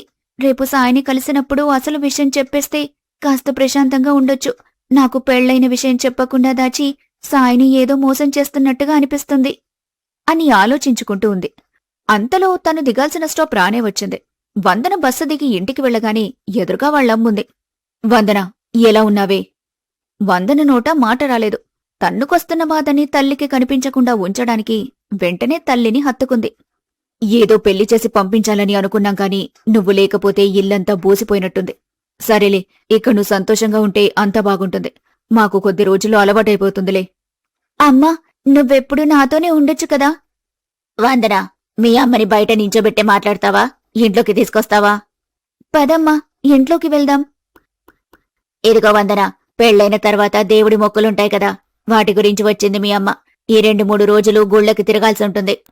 అత్తయ్య, రేపు కాలేజ్లో ఇంపార్టెంట్ వర్క్ ఉంది. రేపు వెళ్లడం కుదరదు. ఎగ్జామ్స్ కూడా ఉన్నాయి కదా, అవయ్యాక వెళ్తేనే బాగుంటుందనిపిస్తుంది. ఏది బాగుంటుందో ఏది బాగుంటుందో అని మాకే చెప్తున్నావా నువ్వు? అంత ముఖ్యమేముంటుంది కాలేజీలో? దేవుడి దగ్గరికి వెళ్లడానికి వాయిదా వేస్తారా ఎవరైనా? ఆయన పిలిచినప్పుడు మనం వెళ్ళాలి తప్ప మనకి వీలైనప్పుడు వెళ్తామని వాయిదా వేయకూడదు. ఈ మొక్కులు కేవలం మీ దాంపత్య జీవితం బాగుండాలనే కాదు, నువ్వు బాగా చదవాలని, పరీక్షల్లో నీకు మంచి మార్కులు రావాలని కూడా. పరీక్షల్లో మంచి మార్కులు రావాలంటే చదువుకోవాలి కాని మంచి మంచి మార్కులు రావాలని దేవుళ్ళని మొక్కుకుంటే వస్తాయా? వందన, ఇంకోపుతావా? అమ్మ వాళ్ళు చెప్తున్నారు కదా వెళ్ళాలని. వెళ్ళాలి, అంతే. ఇంక మాటలు అనవసరం. రేపు ప్రయాణానికి సిద్ధం చేసుకోపో, వెళ్ళు. శ్రీను అలా అరిచేసరికి వందన ముఖం చిన్నపోయింది. దాంతో గదిలోకి వెళ్లిపోయింది. అక్కడ గదిలో కూర్చొని బాధపడుతున్న వందన దగ్గరికి అన్నం కంచంతో వెళ్లాడు శ్రీను. ఏంటి వందన, అమ్మతో అలా నేనా మాట్లాడేది? అమ్మ 1కి 100 సార్లు అందరి వైపు ఆలోచించి నిర్ణయం తీసుకుంటుంది. అమ్మ నిర్ణయాన్ని ఎదిరిస్తే అమ్మని ఎదిరించినట్టే. ఏది ఎలా చేయాలో వాళ్ళకి తెలీదా? నీ ఎగ్జామ్స్కి పట్టుమని 10 రోజులు కూడా లేవు. ఇప్పుడు కాలేజీలో అంత ముఖ్యమైన పనేముంటుంది? చదువుకోవడం తప్ప. గట్టిగా మాట్లాడితే నువ్వు ఎగ్జామ్స్ అయ్యే వరకు కాలేజ్కి వెళ్లాల్సిన పని కూడా లేదు. ఎక్కువగా ఆలోచించకుండా ఇదిగో అన్నం తిను అంటూ తినిపించబోయాడు. వద్దు, నాకాకలిగా లేదు. నువ్వు ఈ రోజు కాలేజ్కి బాక్స్ కూడా తీసుకెళ్లలేదు. మధ్యాహ్నం కూడా తినకుండా ఉండి ఆకలి లేదంటావేంటి? ఇలాంటి చిన్న చిన్న విషయాలు జరుగుతూనే ఉంటాయి. దానికి అన్నం మీద అలుగుతారా ఎవరైనా? సరే, నేను తినిపించడం ఇష్టం లేకపోతే నువ్వే తిను, అంతేకాని తినను అని మారం చేయకు. వద్దని చెప్తున్నాను కదా, ఎందుకిలా బలవంతం చేస్తారు? నేనేమైనా చిన్నపిల్లనా? నాకు తెలీదా ఆకలేస్తుందా లేదా అని? నాకిప్పుడు కావాల్సింది అన్నం కాదు, ప్రశాంతత. కాస్త ప్రశాంతత నాకివ్వగలరా ప్లీజ్? మన మధ్య ఎన్ని ఉన్నా ఈ గదిలోనే ఉండనివ్వు. నువ్వు ఇలా చేస్తే ఈ విషయం మీ అమ్మకి కూడా తెలుస్తుంది. అనవసరంగా మీ అమ్మని బాధ పెట్టడం అవసరమా చెప్పు? వింటే విననివ్వు, అమ్మకు కూడా తెలియాలి కదా ఇక్కడేం జరుగుతుందని. వందన, వద్దు. నువ్వు చిరాకుతో ఉన్నావని అర్థమవుతుంది. కానీ చిరాకులో ఉన్నా కోపంలో ఉన్నా మనం మాట్లాడే మాట తర్వాత మనల్ని బాధ పెట్టకూడదు. ఇక నీ ఇష్టం అని చెప్పి అక్కడ్నుంచి వెళ్లిపోయాడు శ్రీను. బయటకు వెళ్లగానే తన కాలేజ్ బ్యాగ్ నుంచి ఫోన్ తీసి సాయికి ఫోన్ చేస్తుంది వందన. హే వందన, నీ నుంచి ఫోన్ వచ్చిందా? ఇది నిజమేనా లేదంటే డ్రీమా? సాయి, నేను చెప్పేది విను. నేను రేపు కాలేజ్కి రావటం కుదరదు. ఇంటి దగ్గర వేరే పనులున్నాయి. నీకొచ్చాక అన్ని క్లియర్గా చెప్తాను. ఇప్పుడు ఇంతకన్నా ఇంకేం చెప్పలేను. ప్లీజ్ అర్థం చేసుకో. వందన, నువ్వేదో మాట్లాడుతున్నావని అర్థమవుతుంది. అంతేకాని ఏం మాట్లాడుతున్నావో ఒక్క ముక్క కూడా అర్థం కావట్లేదు. కొంచెం బెటర్గా చెప్పడానికి ట్రై చేస్తావా? సాయి, ప్లీజ్ సాయి, అర్థం చేసుకోవడానికి ట్రై చేయి కదా. రేపు నేను కాలేజ్కి రాలేను. ఇక్కడ ఇంట్లో సిచ్యువేషన్స్ వేరేలా ఉన్నాయి. ఇంట్లో ఉన్నానని చెప్తున్నావా? వందన, నీ వాయిస్ నాకు క్లియర్గా లేదు. ఇది మొత్తంలో నాకు అర్థమైంది ఏంటంటే నువ్వు ఇంట్లో ఉన్నావని, అందుకే ఇబ్బందిగా మాట్లాడుతున్నావని. నేను సాయినే కాని కసాయిని కాదు. నీ ప్రాబ్లం నేను అర్థం చేసుకోగలను. రేపు ఎలాగో మనం ఇద్దరం కలిసే ఉంటాం కదా. రేపు ప్రశాంతంగా మాట్లాడుకుందాం, ఓకే కదా? నీకోసం ఒక సర్ప్రైజ్ ప్లాన్ చేశాను రేపు. అండ్ వన్ మోర్ థింగ్, నీకు ఒక ఇంపార్టెంట్ విషయం చెప్పాలి. అది కూడా రేపే మాట్లాడతాను. సాయి, నీకు చెప్తుంటే అర్థం కావటం లేదా? ఇక్కడ మా ఇంట్లో పనుంది. ఇక్కడి నుంచి ఒక్క అడుగు కూడా బయట పెట్టలేను. రేపు మనం కలిసి రోజంతా హ్యాపీగా టైం స్పెండ్ చేద్దామనుకున్నాం. కానీ ఇప్పుడు కుదరదని చెప్తున్నాను అని మాట్లాడి తలెత్తగానే ఎదురుగా శైలజ నిలబడి చూస్తూ ఉంది. వెంటనే వందన కంగారుగా తన చేతిలో ఫోన్ తీసి బ్యాగ్లో పెట్టడానికి ప్రయత్నించింది. వందన, ఫోన్లో ఎవరు? అమ్మా, అది నా ఫ్రెండ్ అమ్మా. రేపు కాలేజ్కి రమ్మంటే రాలేనని చెప్తున్నాను. అంటే ఎగ్జామ్స్ కదా, చదువుకుందామని. అబద్ధాలాడ్డం ఎప్పటినుంచి నేర్చుకున్నావు నువ్వు? నువ్వు మాట్లాడేది అబ్బాయితో అని చిన్నపిల్లాడికి కూడా అర్థమవుతుంది ఇక్కడ. లేదమ్మా, నిజంగానే అమ్మాయితోనే. నీకు ఫోన్ ఎక్కడిది? గిఫ్ట్ అమ్మా. గిఫ్టా? అది కూడా అమ్మాయి ఫ్రెండే కొనిచ్చింది కదా? వందన తల నేలకి వాల్చింది. తప్పు చేసినప్పుడు తలదించుకోవాలి. తప్పుని నిజమని నమ్మించేవాళ్లు తలదించుకోవాల్సిన అవసరం లేదు. ఎవరేం తక్కువ చేశారు నీకు? పెళ్లి నీకిష్టమయ్యే కదా చేసింది. ఇక్కడ కూడా అవి చదువుకు అడ్డు రావట్లేదు కదా? ఇంకేం రోగం మరి? ఓ, నీ చదువంటే ఇలా అబ్బాయిలతో తిరుగుతూ దొంగచాటుగా ఫోన్లు మాట్లాడమేనా? నీలాంటి వాళ్ల వల్లే నిజంగా చదువుకోవాలని ఉన్న వాళ్ల పేరు పోతుంది. అప్పుడే సాయి నుంచి ఫోన్ వస్తుంది. శైలజ కాల్ లిఫ్ట్ చేసింది. ఏంటి వందన, ఫోన్ మధ్యలోనే కట్ చేసి వెళ్ళావు? నువ్వేం చెప్తున్నావో నాకు అర్థం కావటం లేదు. కొంచెం క్లియర్గా చెప్పొచ్చు కదా? ఏం చెప్పాలన్నా క్లారిటీ నాకే రాలేదు బాబు. ఇంకా నాకు రాగానే వందరికి చెప్తాను. తను నీకు చాలా క్లియర్గా చెప్తుంది, ఓకేనా అని చెప్పి టక్కున ఫోన్ కట్ చేసింది. అమ్మాయి, ఈ అమ్మాయితోనే కదా నువ్విప్పటి వరకు మాట్లాడింది? వందన చెంప మీద ఒక్కటి కొట్టింది శైలజ. సిగ్గుండాలి ఇలాంటి అబద్ధాలు చెప్పడానికి. నేనొచ్చిన ఒక గంటలోనే ఇంత జరిగిందంటే రోజు ఇంకెన్ని జరుగుతున్నాయో. ఈ ఇంట్లో వాళ్ళని ఇంకెంత మోసం చేస్తున్నావో నువ్వు. అమ్మా, అలా ఏం లేదమ్మా. నేను ఫోన్ మాట్లాడడం ఇదే ఫస్ట్ టైం అమ్మా. నోర్ముయ్, నోరు తెరిస్తే అబద్ధాలు. ఇంకా నీ అబద్ధాలని నమ్మడానికి నేను పిచ్చిదాన్ననుకున్నావా ఏంటి? అమ్మా, నేను చెప్పేది ఒక్కసారి వినమ్మా ప్లీజ్. నువ్వు చెప్పడానికి కాని నేను వినడానికి కాని ఏమీ లేదు. తొందరగా బయటకురా. భోజనాలు చేసి పడుకుంటే రేపుదయాన్నే గుళ్ళకి పోవాలి కదా. శైలజ గది నుంచి బయటకు వెళ్ళింది. పక్కనే ఉన్న ఫోన్ కనిపించడంతో కోపంగా ఫోన్ని గోడకేసి కొట్టింది వందన. అంతా ఈ ఫోన్ వల్లే. ఇదంతా నా కర్మ. అమ్మ కూడా నన్ను నమ్మటం లేదు. ఈ జన్మ నాకు అవసరమా? బయట నుంచి గంగ పిలుపు వినపడటంతో కళ్ళు తుడుచుకుని బయటకు వెళ్ళింది వందన. వదినా, వందన ఇంత తొందరగా ఇంట్లో కలిసిపోతుందనుకోలేదు. ఇంటికొచ్చిన రోజు నుంచి వాడు చేసే పని దగ్గరికి వెళ్తానని నేనేమో కొత్తలో ఇదేం కాదు వద్దు అంటూ వినదే. ఇంకొక విషయం ఏంటంటే కాలేజ్ చదువు అంటే ఎంత పిచ్చో. పొద్దున లేస్తే కాలేజ్, ఇంటికి రాగానే మళ్లీ రేపు వెళ్లే కాలేజ్ గురించి ఆలోచించడమే తన పని. అవునవును వదినా, నాకిప్పుడే తెలిసింది తన శ్రద్ధ ఎక్కడుందని. అమ్మా, ఇలా తనని పక్కనే కూర్చోబెట్టుకుని మీరు ఇలా మాట్లాడుతుంటే తనకి ఇబ్బందిగా ఉండదా? తిన్న తర్వాత మీరు వెంటనే పడుకుంటారా ఏంటి? అప్పుడు మాట్లాడుకోండి. ఇవన్నీ ముందు భోజనం చెయ్యండి. అందరూ భోజనం చేశాక శైలజ గంగా మాట్లాడుకుంటూ ఉంటే వందన శ్రీను వాళ్ల గదిలోకి వెళ్తారు. వందన రోజులాగానే తలగడ తీసుకుని వెళ్లబోతుంటే శ్రీను చెయ్యి పట్టుకుని లాగాడు. వందన, నాకిప్పుడే ఈ క్షణమే కొన్ని విషయాలు తెలియాలి. దానికి కారణాలు కూడా. వందన ఏమీ మాట్లాడలేదు. నీ మౌనం సమాధానం కాదు, నాకు మాటతో వచ్చే సమాధానాలు కావాలి. వందన, మనమిద్దరం భార్యాభర్తలం. భార్యాభర్తలకు 4 గోడల మధ్య జరిగే కొన్ని పనులుంటాయి. వాటి గురించి ఎవ్వరికీ నేరుగా మాట్లాడే హక్కు లేదు. కాని మనవడో మనవరాలు కావాలని అదే హక్కు మీ అమ్మకి మా అమ్మకి ఉంది. నీకున్న సమస్య ఏంటో నాకు తెలియకుండా నువ్విలా దూరంగా ఉంటే కొద్ది రోజులయ్యాక పెద్దోళ్ల నుంచి వచ్చే మాటలు ఇద్దరిని బాధపడతాయి. వాళ్లకి నేనేదైనా చెప్పాలన్నా, వాళ్ల మాటలు మాట్లాడకుండా ఆపాలన్నా కనీసం సమస్య ఏంటని నాకైనా తెలియాలి కదా. లేదు, ఇప్పుడే కుదరదు. రేపు గుడికి వెళ్లే పనుంది కదా, నేనెళ్ళి పడుకుంటాను. వందన, నేనేదో ఒకటి జరిగి తీరాలని మాట్లాడడం లేదు. అలా మాట్లాడడానికి నేను అడవి జంతువును కాను. రేపు గుడికి వెళ్లాలన్న విషయం నాకు కూడా గుర్తుంది. నాతో నీకున్న ప్రాబ్లం ఏంటో తెలియకుండా దేవుళ్ళని ఏమని కోరుకోవాలి? నువ్వు నాతో కలిసి ఉండాలన్నా, వాళ్ళని ఏదైనా కోరుకోవాలన్నా నువ్వు నాతో ఉండగలవా లేదా అన్న విషయం నాకు తెలియాలి కదా. నాకు టైం కావాలి. టైం కావాలంటే ఏంటర్థం? ఇల్లు నచ్చలేదా? నా వ్యాపారం నచ్చలేదా? నేనే నచ్చలేదా? అని మాట్లాడుతూ మూలకి పడి ఉన్న ఫోన్ని చూశాడు. అమ్మ ఫోన్ అమ్మ దగ్గరే ఉంది కదా. నా ఫోన్ ఛార్జింగ్ పెట్టుంది. మీ అమ్మకి ఫోన్ లేదు. ఈ ఫోన్ ఎక్కడిది వందనా? నాకు తెలీదు. నీకు తెలియకుండా నాకు తెలియకుండా మన గదిలోకి ఈ ఫోన్ ఎలా వచ్చింది? వందన, మళ్ళీ అడుగుతున్నాను, అబద్ధం ఆడకుండా సమాధానం చెప్పు. ఆ ఫోన్ ఎక్కడిది? ఎవరిది? ఆ ఫోన్ నా ఫ్రెండ్ నాకు గిఫ్ట్గా ఇస్తే కాదనలేక తీసుకున్నాను. నాకు దాంతో అవసరం లేదు కదా అని పగలగొట్టాను.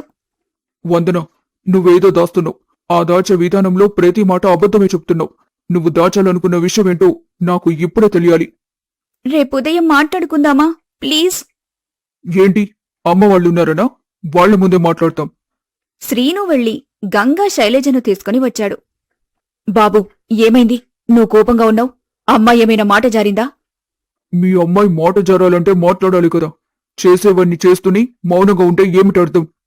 రే శ్రీను, పిచ్చి పట్టిందా నీకు? ఏం మాట్లాడుతున్నావో అర్థమవుతుందా అసలు? అమ్మా, శైలజ దగ్గర ఫోన్ ఉంది. అది వాళ్ళ ఫ్రెండ్ గిఫ్ట్ అంట. సరే, నిజంగానే గిఫ్ట్ ఇచ్చారు అనుకుందాం. నేను నిన్ననే కదా బండి మీద వస్తున్నప్పుడు వందనా నీకొక ఫోన్ కొనిస్తాను అంటే తనేముందో తెలుసా? నాకిప్పుడు ఫోన్తో అవసరం ఏముంది, నాకు ఎగ్జామ్స్ ఉన్నాయని. ఒకవేళ నిజంగా నా దగ్గర ఫోన్ ఉందన్న విషయం దాచాలనుకోకపోతే అప్పుడే ఎందుకు చెప్పలేదు? అత్తయ్య నాకు అబద్ధం చెప్పినా సహిస్తానేమో, కానీ ఇలా విషయాలని దాచిపెట్టాలని చూస్తే మాత్రం అసలు తట్టుకోలేను. ఒక అమ్మకి అత్తకు ఇలాంటి విషయాలు చెప్పకూడదు. కానీ అసలు మా మధ్య ఏం జరుగుతుందని మీకు కూడా తెలియాలి కదా. అందుకే చెప్తున్నాను. రోజు రాత్రి తాను పడుకునేది ఎక్కడ తెలుసా?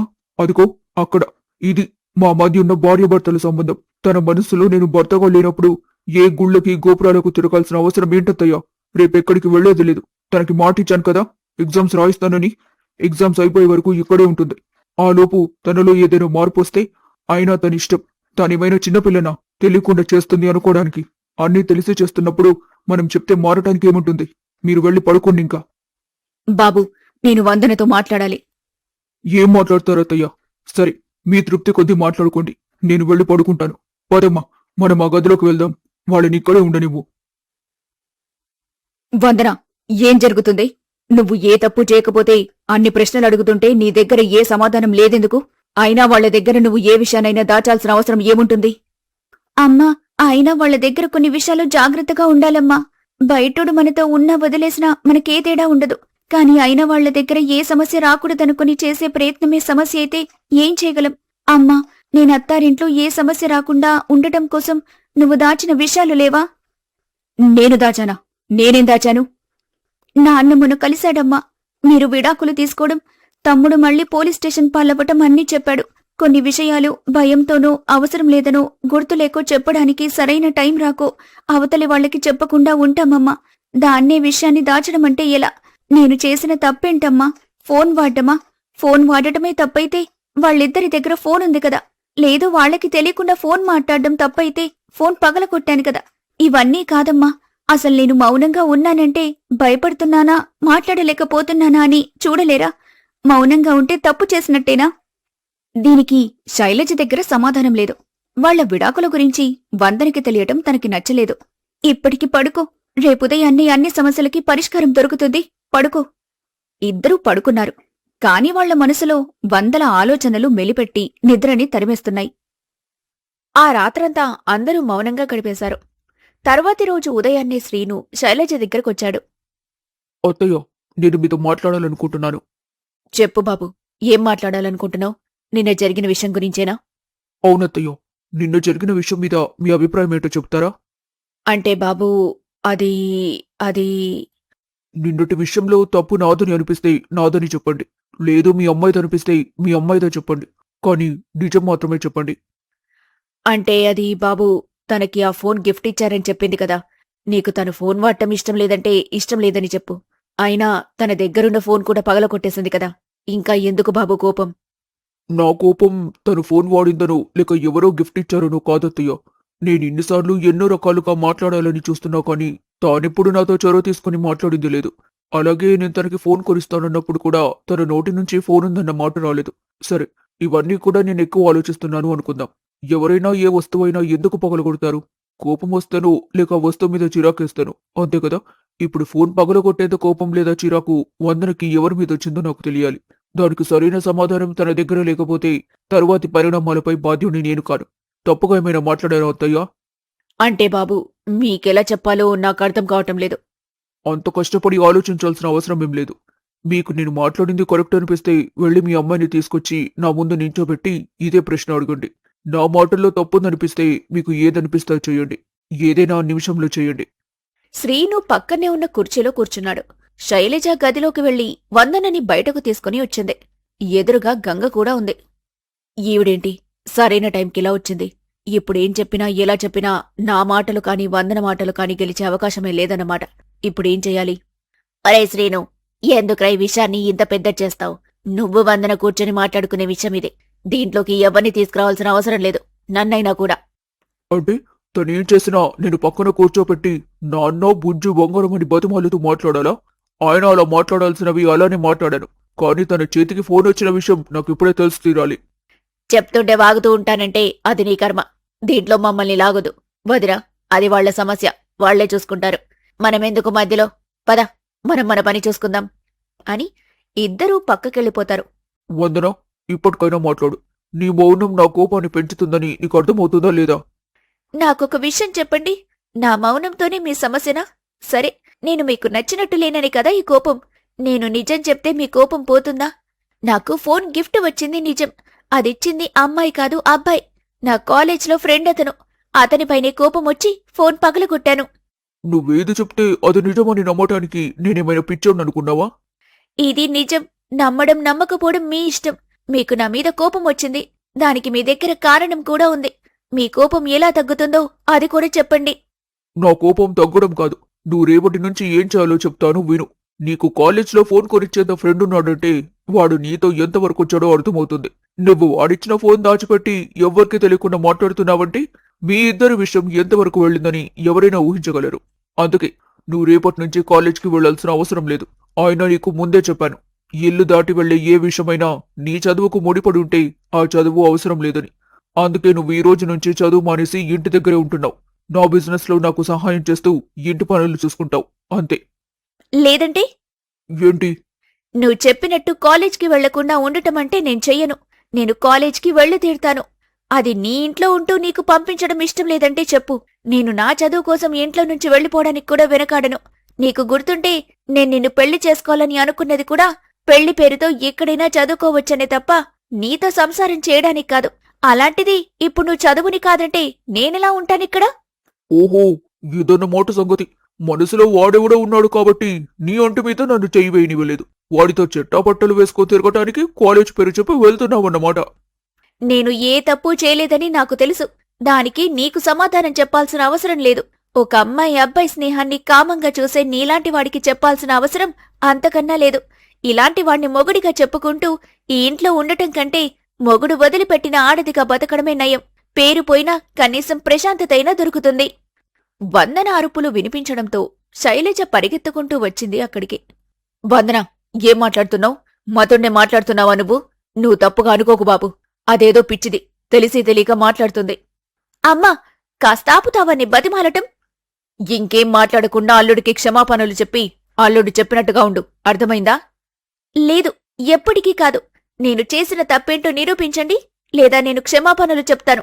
సరే, ఆయన కూడా నా మీద అరిచాడు, లేని నిందలు వేశాడు. అక్కడ ఆయన్ని కూడా క్షమాపణలు చెప్పమని చెప్పు, అప్పుడు చెప్తాను నేను క్షమాపణలు. ఓసై ఓసై, పిచ్చి పట్టిందా నీకు? మొగుడెందుకే క్షమాపణలు చెప్తాడు? నువ్వాడపిల్లవి, నువ్వే కాస్త తగ్గుండాలి. వందన, అనవసరంగా చేయి చేసుకునే వరకు తీసుకురాకు. అల్లుడికి క్షమాపణలు చెప్పి ఈ గొడవని ఇంతటితో ఆపేయ్. అమ్మా, ఒక గొడవ ఒక సమస్యకి పరిష్కారం అవ్వాలి తప్ప ఇంకొక దానికి కారణం కాకూడదు. నాకు అతనికి క్షమాపణలు చెప్పే అవసరం లేదని చెప్పాను. అలా చేస్తూనే ఇక్కడుండాల్సి వస్తుందంటే నేనిక్కడుండటానికి సిద్ధంగా లేను. ఏంటి, బెదిరిస్తున్నావా? ఉండను అంటే ఏంటి అర్థం? నీ మాటలకు ఇక్కడ బెదిరే వాళ్ళెవ్వరూ లేరు, అర్థమైందా? మాటలతో బెదిరించేది నువ్వు, ఇదిగో ఇతను. నాకలాంటి అవసరం లేదు. మీరిక మారారని నాకు అర్థమైపోయింది. నేను వెళ్తున్నాను, చదువుకోవాలి. నాకు దగ్గర్లో పరీక్షలున్నాయి అని చెప్పి ఇంట్లో నుంచి వెళ్ళిపోతుంది వందన. బాబు, దాని తరపున నేను క్షమాపణలు చెబుతున్నాను. ఒక పూట కడుపు మాడితే అదే తిరిగింటికొస్తుందిలే బాబు. దాని మాటలు నువ్వు మనసులో పెట్టుకోవద్దు. నాకలా అనిపించడం లేదు. సరే, ఏం జరుగుతుందో చూద్దాం. వందన నేరుగా కాలేజ్ దగ్గరికి వెళ్ళింది. క్లాస్లోకి వెళ్తుండగా సాయి వందన ఎదురుగా వచ్చి నించున్నాడు. హాయ్ వందన, ఈరోజు చాలా ఎక్సైటెడ్ గా ఉంది కదా? అయినా నేను ఇక్కడుంటే నువ్వు అటెక్కడికి వెళ్తున్నావు? పొద్దున్నుంచి నీకెన్నిసార్లు కాల్ చేస్తాను తెలుసా? ఎన్నిసార్లు చేసినా నీ కాల్ కలవదే. ఇప్పుడు నేనేం మాట్లాడలేను సాయి, నాకు కాస్త టైం కావాలి. నువ్వు నీ పని చూసుకుంటే మంచిది. ఏయ్, ఇవాళ మనం రోజంతా క్యాంటీన్లో మాట్లాడుకుందాం అనుకున్నాం కదా, నువ్వు మళ్ళేంటో అంటున్నావు? జోక్ చేస్తున్నావు కదా? కాదు, సీరియస్గానే చెప్తున్నాను సాయి. మనం తర్వాత మాట్లాడుకుందాం. ఇప్పుడు నాకు చాలా చిరాగ్గా ఉంది. నన్ను వెళ్ళనివ్వు ప్లీజ్. పిచ్చిదానిలో చెయ్యకు వందన. పిచ్చిదాన్ని, నేను నిజంగానే పిచ్చిదాన్ని. ఇప్పుడు నీకు తెలిసింది కదా, వెళ్ళు. నన్ను వదిలేసి దూరంగా వెళ్ళు. వందన ప్లీజ్, చుట్టూ ఉన్న వాళ్ళందరూ మనల్ని చూస్తున్నారు. ఇలా చేయకు. ఇప్పుడేంటి, నీకు నాతో క్యాంటీన్కి రావటం ఇష్టం లేదు, అంతే కదా? సరే, నీ ఇష్టాన్ని నేను కాదనను. నీ కోపం తగ్గాక నా దగ్గరికి రా. నీకోసం వెయిట్ చేస్తూ క్యాంటీన్లో కూర్చొని ఉంటాను అని చెప్పి సాయి క్యాంటీన్ వైపు వెళ్ళిపోయాడు. చూస్తూ చూస్తూనే సాయంత్రం అయ్యింది. అందరూ కాలేజ్ నుంచి వెళ్ళిపోతున్నారు కాని సాయి మాత్రం క్యాంటీన్లో కూర్చొని వందన కోసం ఎదురు చూస్తున్నాడు.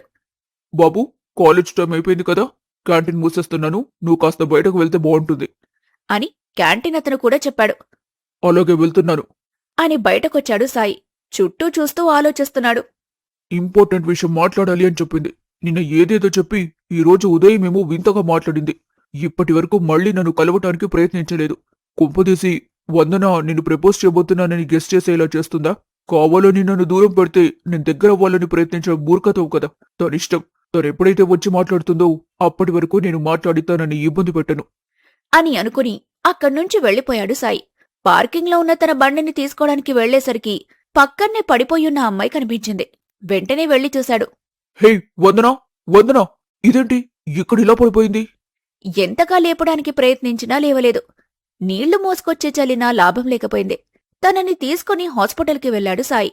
వందనని పూర్తిగా పరీక్షించిన డాక్టర్, చూడండి, తను 2-3 రోజులుగా సరిగా ఫుడ్ తీసుకుంటున్నట్టుగా లేదు. పైగా బాగా ఏదో ఆలోచిస్తున్నట్టుంది. ఇంతలా స్ట్రెస్ తీసుకోవటం అస్సలు మంచిది కాదు. తన ఆలోచన ఏంటో. అండ్ చిన్న ఇంజెక్షన్ ఒకటి ఇచ్చాను. ఒక అరగంటలో తనకి స్పృహ వస్తుంది. అప్పుడు ఏదైనా ఎనర్జీ ఫుడ్ పెట్టండి. అట్లీస్ట్ 3-4 డేస్ తనని జాగ్రత్తగా చూసుకోండి. మనిషి ఇంత వీక్ అయ్యేదాకా పట్టించుకోరేటయ్యా బాబు. ఎనీవేస్, జాగ్రత్తగా చూసుకోండి. అలాగే డాక్టర్. సాయి వెళ్లి డాక్టర్ చెప్పినవి పట్టుకొచ్చి వందన మేల్కోటం కోసం ఎదురు చూస్తూ ఉన్నాడు. కాసేపటికి వందనకి మెలకువ వచ్చింది. కంగారు పడుకు, నేనిక్కడే ఉన్నాను.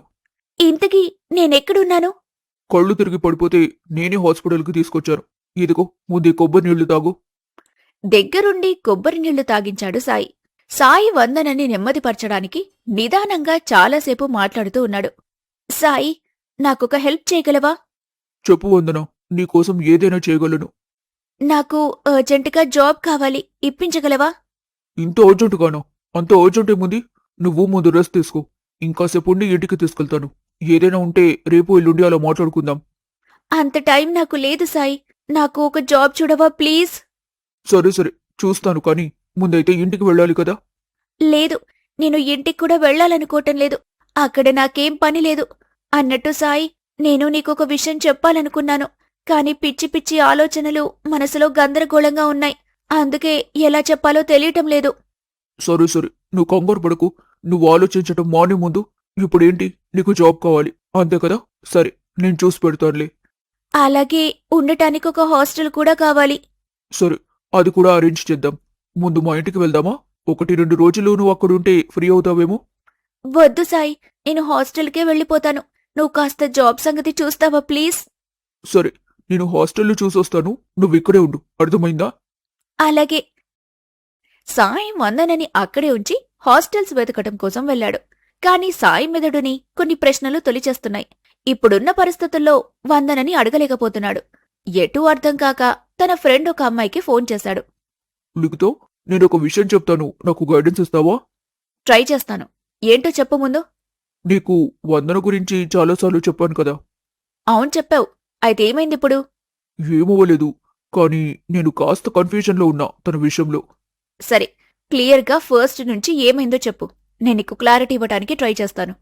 నేను ముంబై వెళ్లే వరకు వందన నాతో బాగా ఉండేదని నీకు తెలుసు కదా. కానీ నేనక్కడికి వెళ్ళొచ్చినప్పటి నుంచి వందన మాటల్లో మార్పు చూశాను. తన ఇంటికి వెళ్లకుండా వేరే ఇంటికి వెళ్తుందని డౌట్ ఉంది. నాతో ఏదో చెప్తానంటుంది కానీ చెప్పలేకపోతుంది. ఈ రోజు కాలేజీలో పడిపోతే డాక్టర్ దగ్గరికి తీసుకొని వచ్చాను. డాక్టర్ ఏమో తనకి స్ట్రెస్ ఎక్కువైంది, బాడీ స్ట్రెంత్ లేదని చెప్తున్నారు. తనని ఎన్నో ప్రశ్నలు అడగాలని ఉన్నా తనున్న పొజిషన్లో ఏమీ అడగలేకపోతున్నాను. ఏం చేయాలో నాకు అర్థం కావటం లేదు లిఖిత. సాయి, ఒక అమ్మాయిగా నేను చెప్తున్నాను విను. అమ్మాయి ఎప్పుడు కూడా తన మనసులో ఉన్న విషయాన్ని వెంటనే అనుకోదు. ఇంకొక విషయం ఏంటంటే, చిన్న విషయానికి కూడా అమ్మాయిలు ఎక్కువగా బాధపడుతుంటారు. నువ్వెప్పుడైనా ఏదైనా నీకు తెలియకుండానే తనని బాధపెట్టి మాట మాట్లాడుండొచ్చు. లేదా వాళ్ళింట్లో పరిస్థితి ఏంటో అని నీకు తెలీదు కదా. అవును, తను ఇంటికి వెళ్ళాలని అంటుంది. కొంపదీసి ఇంట్లో ఏదైనా ప్రాబ్లం అయి ఉండొచ్చా? డెఫినెట్లీ అయ్యుండొచ్చు.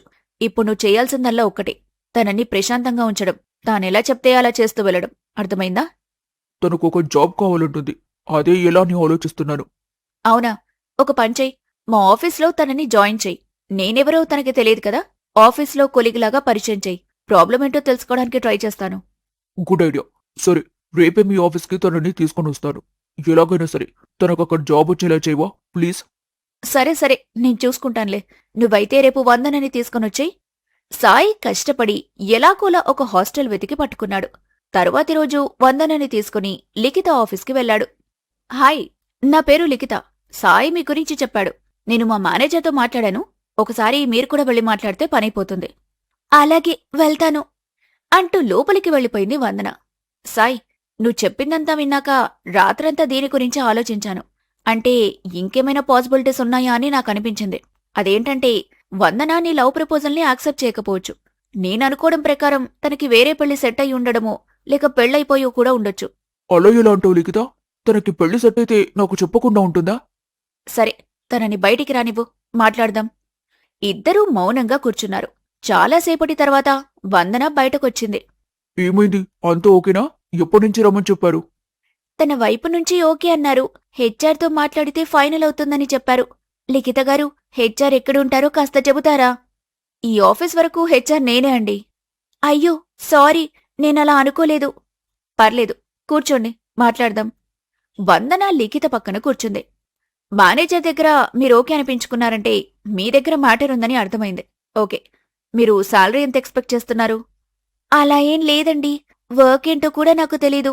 మీరే ఎన్నో కొన్ని రోజులు ట్రైనింగ్ ఇవ్వాల్సి ఉంటుంది. యా, అదంతా మాకు వదిలేయండి. మీక్కూడా ఇంతైతే బాగుంటుందని ఒక ఐడియా ఉంటుంది కదా, ఆ అమౌంట్ చెప్పండి. అలా ఏం లేదండి, నా హాస్టల్ ఫీజు వరకు వచ్చినా చాలు. అంత తక్కువ కాదులే, కొంచెం డీసెంట్ శాలరీ వచ్చేలా నేను చూసుకుంటాను.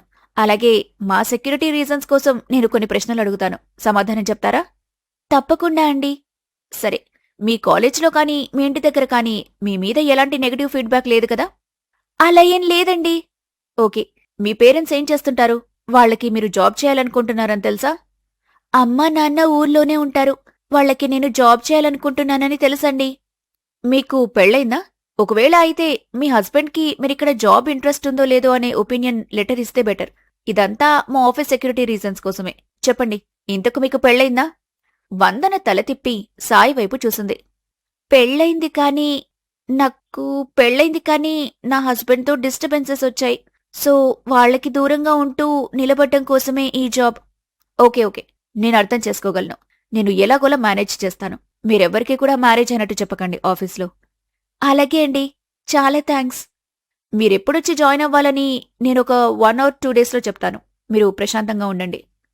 సాయి వందన బయటకు వెళ్లారు. పక్కపక్కనే నడుస్తున్నా వాళ్ళిద్దరి మధ్యలో చెప్పలేనంత దూరం ఉన్నట్టుగా అనిపిస్తుంది వాళ్ళకి. వందన తనకి పెళ్ళిందన్న విషయం నా దగ్గర ఎందుకు దాచింది? నాకు చెప్పలేకపోయిందా లేక చెప్పకూడదనే దాచిందా? ఏదేమైనా తన నేను ప్రేమిస్తున్నానని తనకి తెలిసినప్పుడు ఇలా చేయటం నాకు చాలా బాధని కలిగిస్తుంది.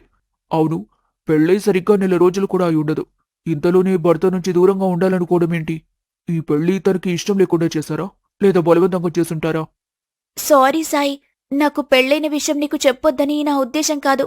కానీ నీతో చెప్పాలంటే నాకు కాస్త బెరుగ్గా అనిపించింది.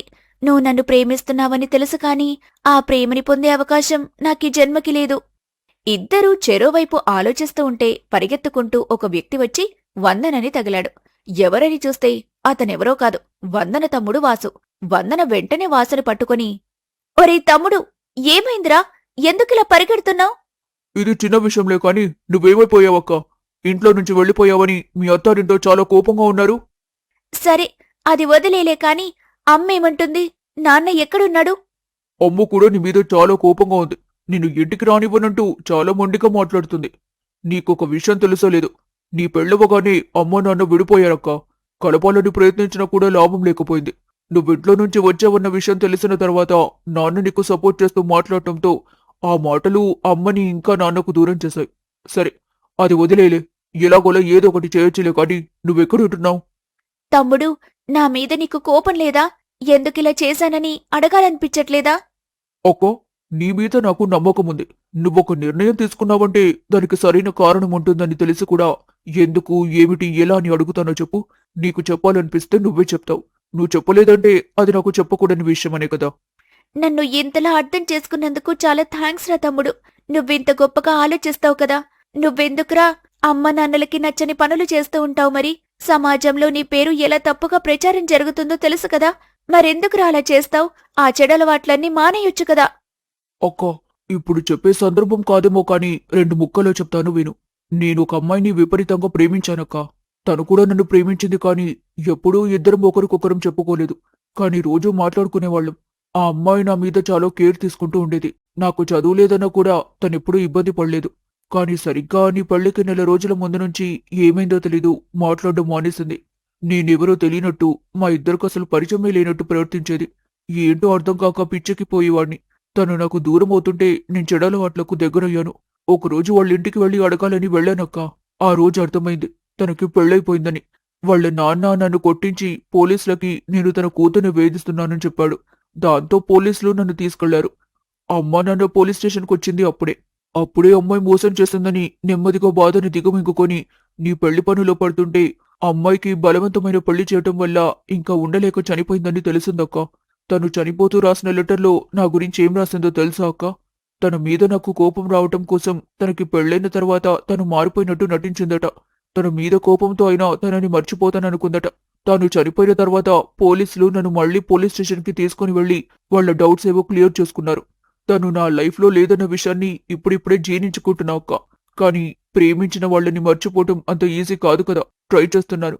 కానీ ఆవేశపడి ప్రాణాలు తీసుకోవటం ఎందుకక్క? కనీసం బ్రతికుంటే ఎక్కడొక దగ్గర బ్రతిక ఉందనైనా కాస్త ప్రశాంతంగా ఉండేది కదక్క. ప్రేమించిన తనేమో ఎప్పటికీ రాకుండా వెళ్ళిపోయింది. నువ్వేమో తిరిగి రానని నాతో మాట్లాడలేనని చెప్పి వెళ్ళావు. అమ్మా నాన్న కలిసుంటే గొడవలవుతున్నాయని విడిపోయి బాధపడుతున్నారు. ఇలాంటి పరిస్థితులున్నాయక్క నా చుట్టూ. నేనేం చేయాలో కూడా నాకు అర్థం కావటం లేదు. వందన నాకు దక్కకపోయినా కనీసం నా కళ్ల ముందు కనిపిస్తుందన్న సంతోషంలో బ్రతికేయొచ్చు. వందనని ప్రేమ పేరుతో ఎప్పుడు ఇబ్బంది పెట్టకూడదు అని వందన తమ్ముడు వాసు మాటల తర్వాత సాయి మనసులో అనుకున్నాడు. తమ్ముడు, ఇలా బాధపడుతూ కూర్చునే విషయం కాదు. మన వల్ల వాళ్ల మధ్య వచ్చిన దూరాన్ని మనమే తుడిచేద్దాం. ఇన్ని రోజులు మన బాధ్యత అమ్మా నాన్నలది. ఇక నుంచి వాళ్ల బాధ్యత మనది. సాయి, ఈ విషయంలో నువ్వు మాకేమైనా సహాయం చేస్తావా? నీకు కావలసింది సహాయం ఏదైనా ఎప్పుడైనా నేను సిద్ధంగానే ఉంటాను వందన. నువ్వేదనుకున్నా నాకు చెప్పు, చేసేద్దాం. ముగ్గురూ కలిసి వాళ్ళమ్మా నాన్నల్ని కలపాలని నిర్ణయించుకున్నారు. వందన, వాసు కలిసి వాళ్ల నాన్న దగ్గరికి వెళ్లారు. వందన, ఎలాగున్నావమ్మా? అయినా నీకిక్కడేం పని? నీకన్నీ వివరంగా చెప్తాను. మనమొక దగ్గరికి వెళ్ళాలి. నాతో వస్తావా? తండ్రికి ఏమీ అర్థం కాకపోయినా ఎదురు ప్రశ్నలు వేయకుండా వందనతో పాటు వెళ్తున్నాడు. అలా కొంత దూరం వెళ్లిన తర్వాత వందన లాయర్ దగ్గరికి వెళ్ళింది. వందన, వచ్చావా? నిన్న మనం మాట్లాడుకున్నట్టుగా అన్ని పేపర్స్ రెడీ చేసుంచారు. ఈ పేపర్స్ నీ భర్తకి పంపించే ముందు మళ్ళొకసారి ఆలోచించుకోవద్దనా? ఇప్పుడు ఆలోచించడానికి ఏమీ లేదు సార్. అన్నీ ఆలోచించుకున్న తర్వాతే మీ దగ్గరకొచ్చాను. మీరు ఆ పేపర్స్ శ్రీను వాళ్ల ఇంటికి పంపించండి. ఏంటి? విడాకుల? వందన, విడాకులు తీసుకోవడం ఏంటి? దీనికి నేను ఒప్పుకోను. సార్, దానికి బుర్ర పనిచేయట్లేదు. ఆ కాగితాలు మీరెక్కడికి పంపించొద్దు. ఏంటి వందన, ఇంత పెద్ద విషయం మీ నాన్నకు చెప్పకుండానే చేస్తున్నావా? సార్, మీకు తెలియనిదా? మేజరైన అమ్మాయి తన సొంత నిర్ణయాలు తీసుకోవచ్చు కదా. అయినా తల్లిదండ్రులు అన్నీ చెప్పే చేస్తున్నారా? పిల్లలకి చెప్పే విడిపోతున్నారా? పిల్లలన్నీ తల్లిదండ్రులకి చెప్పి చేయడానికి ఎవరి సొంత నిర్ణయాలు వాళ్లవే కదా సార్. మీరా డివోర్స్ నోటీస్ పంపించండి. నేను మళ్ళీ ఎప్పుడు కలవాలి సార్ మిమ్మల్ని? ఒక వారం రోజుల్లో కలువమ్మా, సరిపోతుంది. ముగ్గురూ కలిసి లాయర్ ఆఫీస్ నుంచి బయటకొచ్చారు. వందన, ఆగు. అక్కడ వేరే వ్యక్తి ముందు అనవసరంగా మాట్లాడడం ఎందుకని మాట్లాడలేదు. కానీ నువ్వేం చేస్తున్నావో నీకు కాస్తైనా అర్థమవుతుందా? విడాకుల దాకా వచ్చిన విషయం నీకింట్లో చెప్పాలనిపించలేదా? ఎవరికి చెప్పాలి నాన్న? ఎలా చెప్పాలి? పెళ్లైన తర్వాత ఆ ఇంట్లో పడేశారు నన్ను. చుట్టం చూపుగా చూడ్డానికైనా రావాలనిపించలేదా మీకు? రావటానికి వీలు కాలేదు సరే, కనీసం ఒక ఫోనైనా చేయాలనిపించలేదా? ఎలా ఉన్నానో తెలుసుకోవాలనిపించలేదా? అమ్మాయి అత్తారింటికి వెళ్లిపోతే చేతులు దులిపేసుకుంటారా? అయినా మీకు నా గురించి ఆలోచించేంత టైం ఎక్కడుందిలే. అమ్మతో గొడవ పడ్డానికే మీ టైమంతా సరిపోతుంది. అమ్మ నువ్వు విడిపోయి దూరంగా చాలా సంతోషంగా ఉన్నట్టున్నారు కదా నాన్న. అమ్మతో గొడవలు పడినన్ని రోజులు గొడవల్లో నేను గుర్తురాలేదు. విడిపోయిన తర్వాత సంతోషంలో గుర్తురాలేదు. ఇంకెప్పుడు నాన్న నన్ను మీరు గుర్తు తెచ్చుకునేది? వేరే మనిషెవరైనా నేను ఇంతలా అడిగేదాన్ని కాదు. నువ్వు నా నాన్నవి నాన్న. నీ నుంచి నేను ప్రేమని కోరుకుంటాను కదా. నీ ప్రేమని పొందటం కూతురుగా నా హక్కు కదా నాన్న. అలా ఏం లేదు నా తల్లి. నీ మీద నా ప్రేమ ఎప్పటికీ తగ్గదు. మీ అమ్మతో గొడవలు జరుగుతున్నప్పుడు నిన్ను కలిసి అవి నీకు చెప్పి నిన్ను బాధపెట్టడం ఇష్టం లేకే నీ వరకు వాటిని తీసుకురానివ్వలేదు అంతే. కానీ నీ విడాకుల విషయమే నన్ను కాస్త ఇబ్బంది పెడుతుందమ్మా. అత్తారింట్లో ఏదైనా ఇబ్బందా? అవన్నీ అమ్మ దగ్గర తేల్చుకోవాలి నాన్న. అమ్మ దగ్గరికి వెళ్తే మీకు కావాల్సిన విషయాలన్నీ తెలుస్తాయి. నాకు కావాల్సినవి కూడా. అమ్మ దగ్గరకా?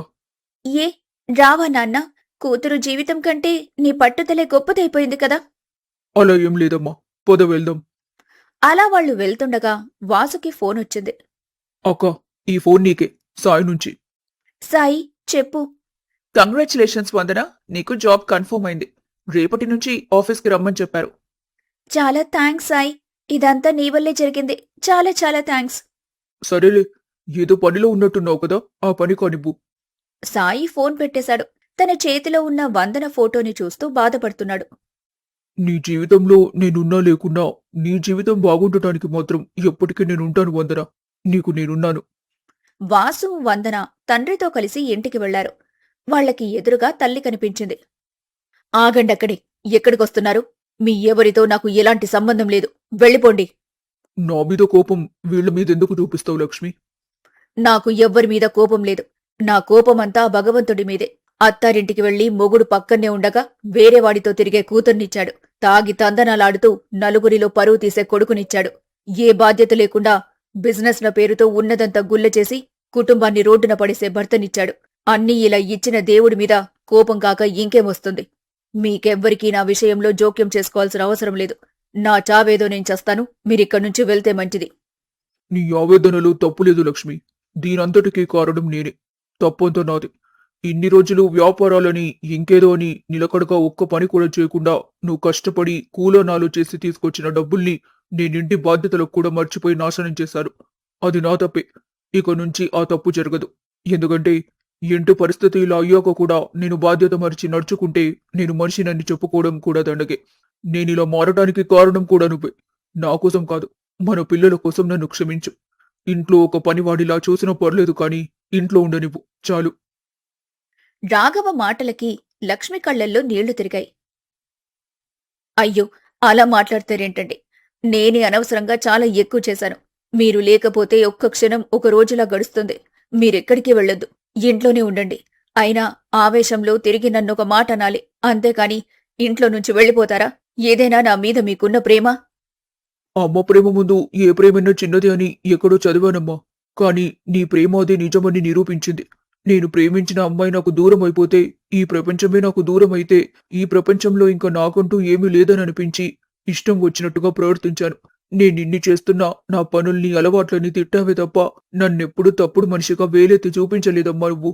నీ ప్రేమ ముందు నా పంతం ఓడిపోయిందమ్మా. నీ మీద ఒట్టేసి చెప్తున్నా. ఇంకెప్పుడు ఏ చెడలవాటు జోలికి వెళ్ళను. వెంటనే లక్ష్మి వాసుని దగ్గరికి తీసుకుంది. వందన కూడా దగ్గరికి వస్తుండగా, ఏవండి, ఆ అమ్మాయిని నా కళ్ళెదురుగా ఎక్కడికైనా వెళ్ళమని చెప్తారా? లేదా ఆ అమ్మాయి ఇక్కడే ఉండాలనుకుంటే నేనే ఇక్కడ్నుంచి వెళ్ళిపోతాను. అది కాదమ్మా, నేను చెప్పేది ఒక్కసారి వినడానికి ప్రయత్నించు. అసలేం జరిగిందో నీకే తెలుస్తుంది. ఏం తెలియాలి నాకు? నువ్వెవరితో తిరిగావు, ఎక్కడెక్కడ తిరిగావని తెలియాలా? ఇలా ఇంట్లో ఒకడితో బయట ఇంకొకటితో తిరిగేవాళ్ళని ఏమంటారో తెలుసా? ఛీ, పోవే, పో నా ఇంట్లోంచి. నీ మొహం కూడా నాకింకోసారి చూపించకు. అమ్మా, అక్క చెప్పేది ఒక్కసారి వినొచ్చు కదా. విన్న తర్వాత కూడా నీకింతే కోపం ఉంటే నీ ఇష్టమమ్మా.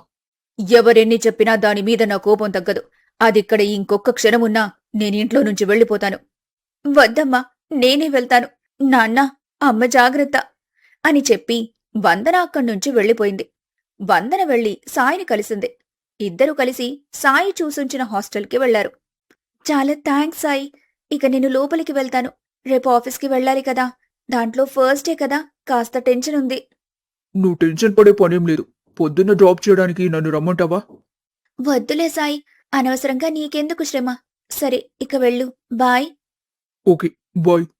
వందన చకచక తన గదిలోకి వెళ్లిన తర్వాత అప్పటి వరకు ఎలాగోలా ఆపుకోగలిగిన దుఃఖాన్ని ఇక మీదట ఆపుకోలేకపోయింది. పిచ్చి పట్టిన దానిలా ఏడుస్తూ ఉంది వందన. అమ్మా, ఎందుకమ్మా అలా మాట్లాడుతున్నావు? నేనేం తప్పు చేయలేదమ్మా. నేను నీ కూతున్నమ్మా. ఎందుకు తప్పు చేస్తాను? నేను తప్పు చేయలేదమ్మా. ప్లీజ్ అమ్మా, నన్ను నీ దగ్గరికి రానివ్వు. నా బాధంతా నీతో చెప్పుకోవాలనుంది. నీ ఒళ్ళో పడుకుని ఇన్ని రోజుల అలసట తీర్చుకోవాలని ఉంది. నేనీ పరిస్థితులతో చాలా అలసిపోయానమ్మా. ఇక నా వల్ల కావట్లేదు. ఒక్కసారి నన్ను దగ్గరికి తీసుకుంటే మళ్ళీ కొత్త శక్తితో ఇంకెన్ని కష్టాలైనా ఎదుర్కొంటానమ్మా. ఇలా నీకు చెప్పాలనుందమ్మా. కాని నువ్వు నన్ను చూడ్డానికి, మాట్లాడటానికి కూడా ఇష్టపడటం లేదు. నీకు ఇష్టం లేదని తెలిసి కూడా నేనెలా అమ్మా నీతో మాట్లాడాలి? అందరూ కొలిచే దైవానికి కూడా అమ్మే దైవం. అలాంటి అమ్మే చీకొడితే బతుకెంత నరకం. ఇంతలో ఎవరో తలుపు నుంచి వస్తున్నట్టు అనిపించడంతో వందన వెంటనే ముసుగుతన్ని పడుకుని ఎవ్వరికీ కనిపించకుండా బాధపడుతూ ఉంది. అలా అర్ధరాత్రి గడిచిపోయింది. తరువాతి రోజు ఉదయాన్నే లేచి చకచకా రెడీ అవుతుంది వందన. తనకి తన తల్లి మాటలే గుర్తుకొస్తున్నాయి. లక్ష్మి, సాయి గురించి వందనని తిట్టిన మాటలు. వందన హాస్టల్ నుంచి బయటికి వెళ్లేసరికి ఎదురుగా సాయి బైక్తో రెడీగా ఉన్నాడు. హాయ్ వందన, గుడ్ మార్నింగ్. పద, ఆఫీస్ దగ్గర డ్రాప్ చేస్తాను. ఏయ్, నిన్ననే కదా నీకు చెప్పాను నేను. ఆఫీస్ నేను వెళ్తానని. అయినా ఎందుకొచ్చావు? నీకు వేరే పనేం లేకపోతే ఏదైనా పని చూసుకో. అంతేకాని ఇలా నన్ను డ్రాప్ చేయడాలు, పిక్ చేసుకోవడాలు చేయటం మానేయ్. మేడం మేడం మేడం, కాస్త కూలవ్వండి. నేను నీకోసం మాత్రమే రాలేదు. నాకు ఇటువైపు వేరే పనుంది. దాంతోపాటు మిమ్మల్ని డ్రాప్ చేయవచ్చని రవచ్చా. ఇష్టం లేకపోతే ఇష్టం లేదని చెప్పండి. అంతేకాని ఇంత నోరు పారేసుకోవడం దేనికి చెప్పండి. అసలే ఆఫీస్ ఫస్ట్ డే. ప్రశాంతంగా వెళ్ళు. వందన సాయికి జవాబు చెప్పకుండా వెళ్ళిపోయింది. వందన ఆఫీస్ దగ్గరికి వెళ్లే వరకు గమనిస్తూ తన వెనకే వెళ్లాడు సాయి. ఆఫీస్లోకి వెళ్ళగాని లిఖిత కనిపించింది. హాయ్ వందన. హాయ్ లిఖిత. వందన, సార్ ఇంకా రాలేదు. కొంచెం టైం పడుతుంది. ఆయన వచ్చాక నిన్ను ఏ టీంకి పంపించాలని డిసైడ్ అవుతుంది. అప్పటి వరకు నువ్వు నా క్యాబిన్లో కూర్చోవచ్చు, రా. వందన లిఖిత క్యాబిన్లోకి వెళ్లి కూర్చుంది. కాసేపటి తర్వాత లిఖిత వాళ్ళిద్దరి మధ్య ఉన్న మౌనాన్ని పక్కకి నెట్టేస్తూ, ఏంటి వందన అంతలా ఆలోచిస్తున్నావు? దేని గురించి? ఆహా, అలా ఏం లేదు. ఊరికేనే చూస్తున్నాను. చెప్పాలనే ఉద్దేశం లేకపోతే చెప్పొద్దు. అంతేకాని ఆలోచించడం లేదంటే నేను నమ్మను. అలా కాదు. నిన్న మా అమ్మ మాట్లాడిన మాటలు గుర్తుకొచ్చాయి. నాకు పెళ్ళైపోయిందన్న విషయం తెలుసు కదా. కానీ నేను నా భర్తతో ఉండాలనుకోవటం లేదు. ఈ విషయం మా అమ్మకి నచ్చలేదు. అందుకే అమ్మ నన్ను ఇంట్లోకి రానివ్వలేదు.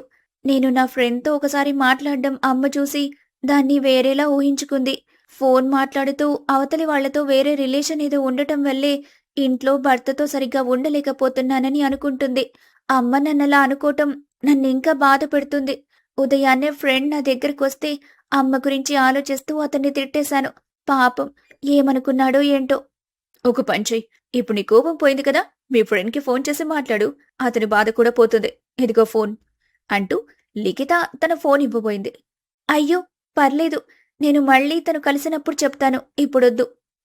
చెప్తున్నా కదా, కాల్ చేసి మాట్లాడు. లేదంటే ఈ చిన్న సమస్య పెద్ద సమస్యగా మారొచ్చు. లేదా అతను బాధపడి నీతో మాట్లాడటం మానేయొచ్చు. ఇలా ఏదైనా జరగకముందే నువ్వు మాట్లాడటం మంచిది కదా. వందన ఫోన్ తీసుకుని సాయికి ఫోన్ చేసింది. నేను వందనని మాట్లాడుతున్నాను. ఉదయం జరిగిన దానికి సారీ. ఏదో ఆలోచనలో అలా అరిచేశాను. దాంట్లో ఏముందిలే. నువ్వేదో ఆలోచనలో ఉన్నావని నాకు అర్థమైంది.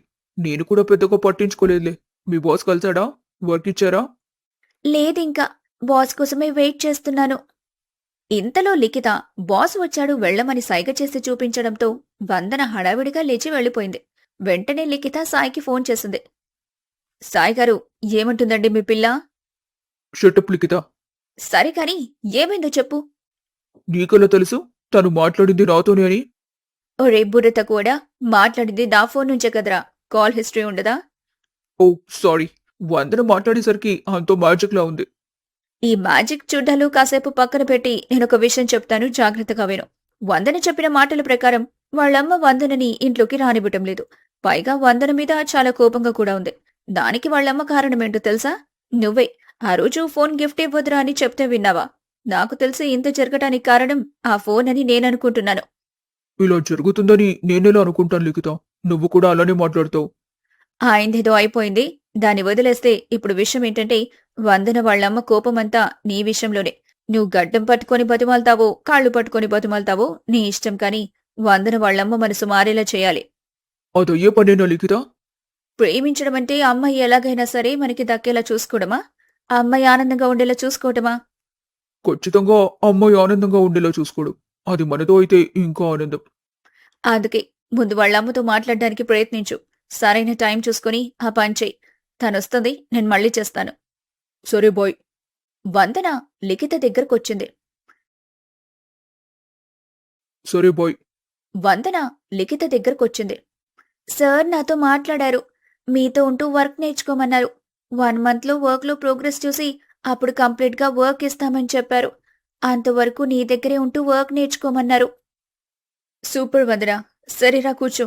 ఈరోజు ఫస్ట్ డే కదా, కాస్త టెన్షన్ ఉంటుంది నీకు. ఈరోజు క్యాజువల్గా ఉందాం. రేపటి నుంచి నీకు వర్క్ నేర్పిస్తాను. చెప్పు, ఇంకేం సంగతులు? అవును, నీ కాలేజ్ సంగతేంటి? ఏ స్టడీస్ కోసమైతే ఇంత కష్టపడ్డానో ఆ స్టడీస్ నాకు చాలా దూరంగా వెళ్ళిపోయాయి. ఫైనల్ ఎగ్జామ్స్ కోసం చాలా ప్రిపేర్ అయ్యాను, కానీ ఫైనల్గా ఎగ్జామ్సే రాలేకుండా అయిపోయింది నా పరిస్థితి. సప్లిమెంటరీ ఉంటాయి కదా, వాటికైనా ట్రై చేయాల్సిందే. ఎలాగో చదివానంటున్నావు కదా, సప్లిమెంటరీలో అన్ని క్లియర్ చేసుకుని సర్టిఫికేట్ తీసుకోవచ్చు. కానీ దానికి ఫీజు కట్టడానికి డబ్బులు కావాలి కదా, అవి కూడా నా దగ్గర లేవు. నో వరీస్, నేనున్నాను కదా, నేను నీకు డబ్బులు పే చేస్తాను. హ్యాపీగా ఫీజు కట్టేసి ఎగ్జామ్లు రాసేయి. అయ్యో, నువ్వు డబ్బులు ఇవ్వటం ఎందుకు? నేనేం ఫ్రీగా ఇవ్వనులే. నెక్స్ట్ మంత్ శాలరీ నేనే కదా నీకివ్వాలి. అప్పుడు వాటిల్లో నుంచి తీసుకుంటాలే, సరేనా? అయినా కానీ నాకెందుకో అంతలాగొద్దు. వెళ్ళి ఫీజు కట్టేసి వద్దాం, పద కాలేజ్కి వెళ్దాం. లిఖిత తన బండి మీద వందనని కాలేజ్కి తీసుకెళ్తూ ఉంది. వందనకి లిఖిత డబ్బులతో ఫీజు కట్టడం నచ్చకపోయినా తన చదువు మళ్లీ తన జీవితంలోకి వస్తున్నందుకు ఎంతగానో సంతోషపడుతుంది. ఎగ్జామ్ ఫీజు కట్టేసి ఇద్దరూ మళ్లీ తిరిగి ఆఫీస్కొచ్చారు. లిఖిత నెమ్మదిగా వందనకి వర్క్ నేర్పించడం మొదలుపెట్టింది. వందన కూడా చాలా త్వరగా వర్క్ నేర్చుకుంటూ అందరి మెప్పు పొందుతూ ఉంది. ఇదిలా ఉండగా అనుకోనొక పిడుగు లక్ష్మి ముందు పడింది. ఆ పిడుగు పేరు శ్రీను. శ్రీను విడాకుల కాగితాలతో ఇంటికొచ్చాడు. బాబు, ఒక కబురైనా పెట్టకుండా వచ్చారు. రండి రండి, లోపలికి రండి. నేను మీ మర్యాదల కోసం రాలేదు. అసలేం జరుగుతుందో తెలుసుకుందామని వచ్చాను. దేని గురించి బాబు మాట్లాడుతున్నావు? ఇదిగో, ఇవి మీ అమ్మాయి పంపించిన విడాకుల పత్రాలు. విడాకుల పత్రాలా? విడాకులు పంపించడమేంటండి? నాకేం అర్థం కావటం లేదు. మీ అమ్మాయిని అడిగితే అన్నీ అర్థమవుతాయి.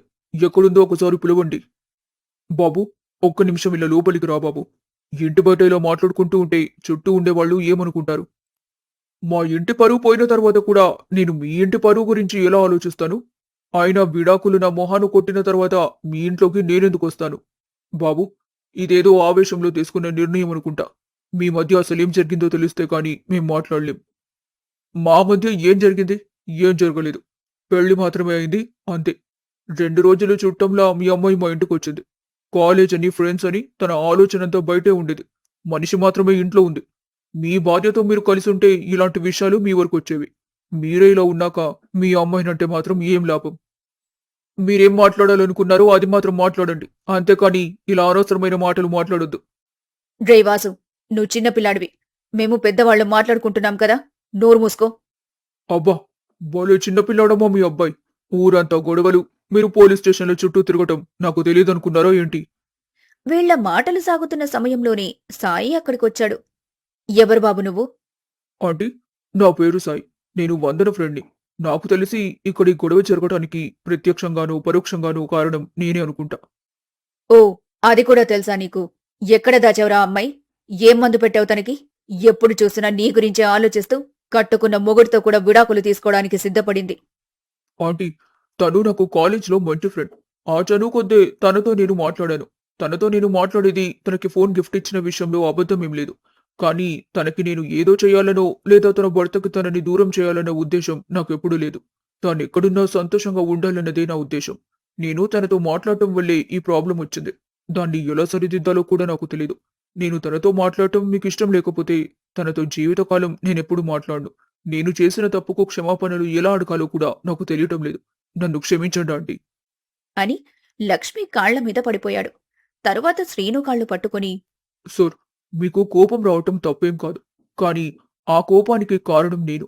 మీరేదైనా చేయాలనుకుంటే నన్నేమైనా చేయండి. అంతేకాని మీ కోపం తన మీద కానీ తన కుటుంబం మీద కానీ చూపించొద్దు.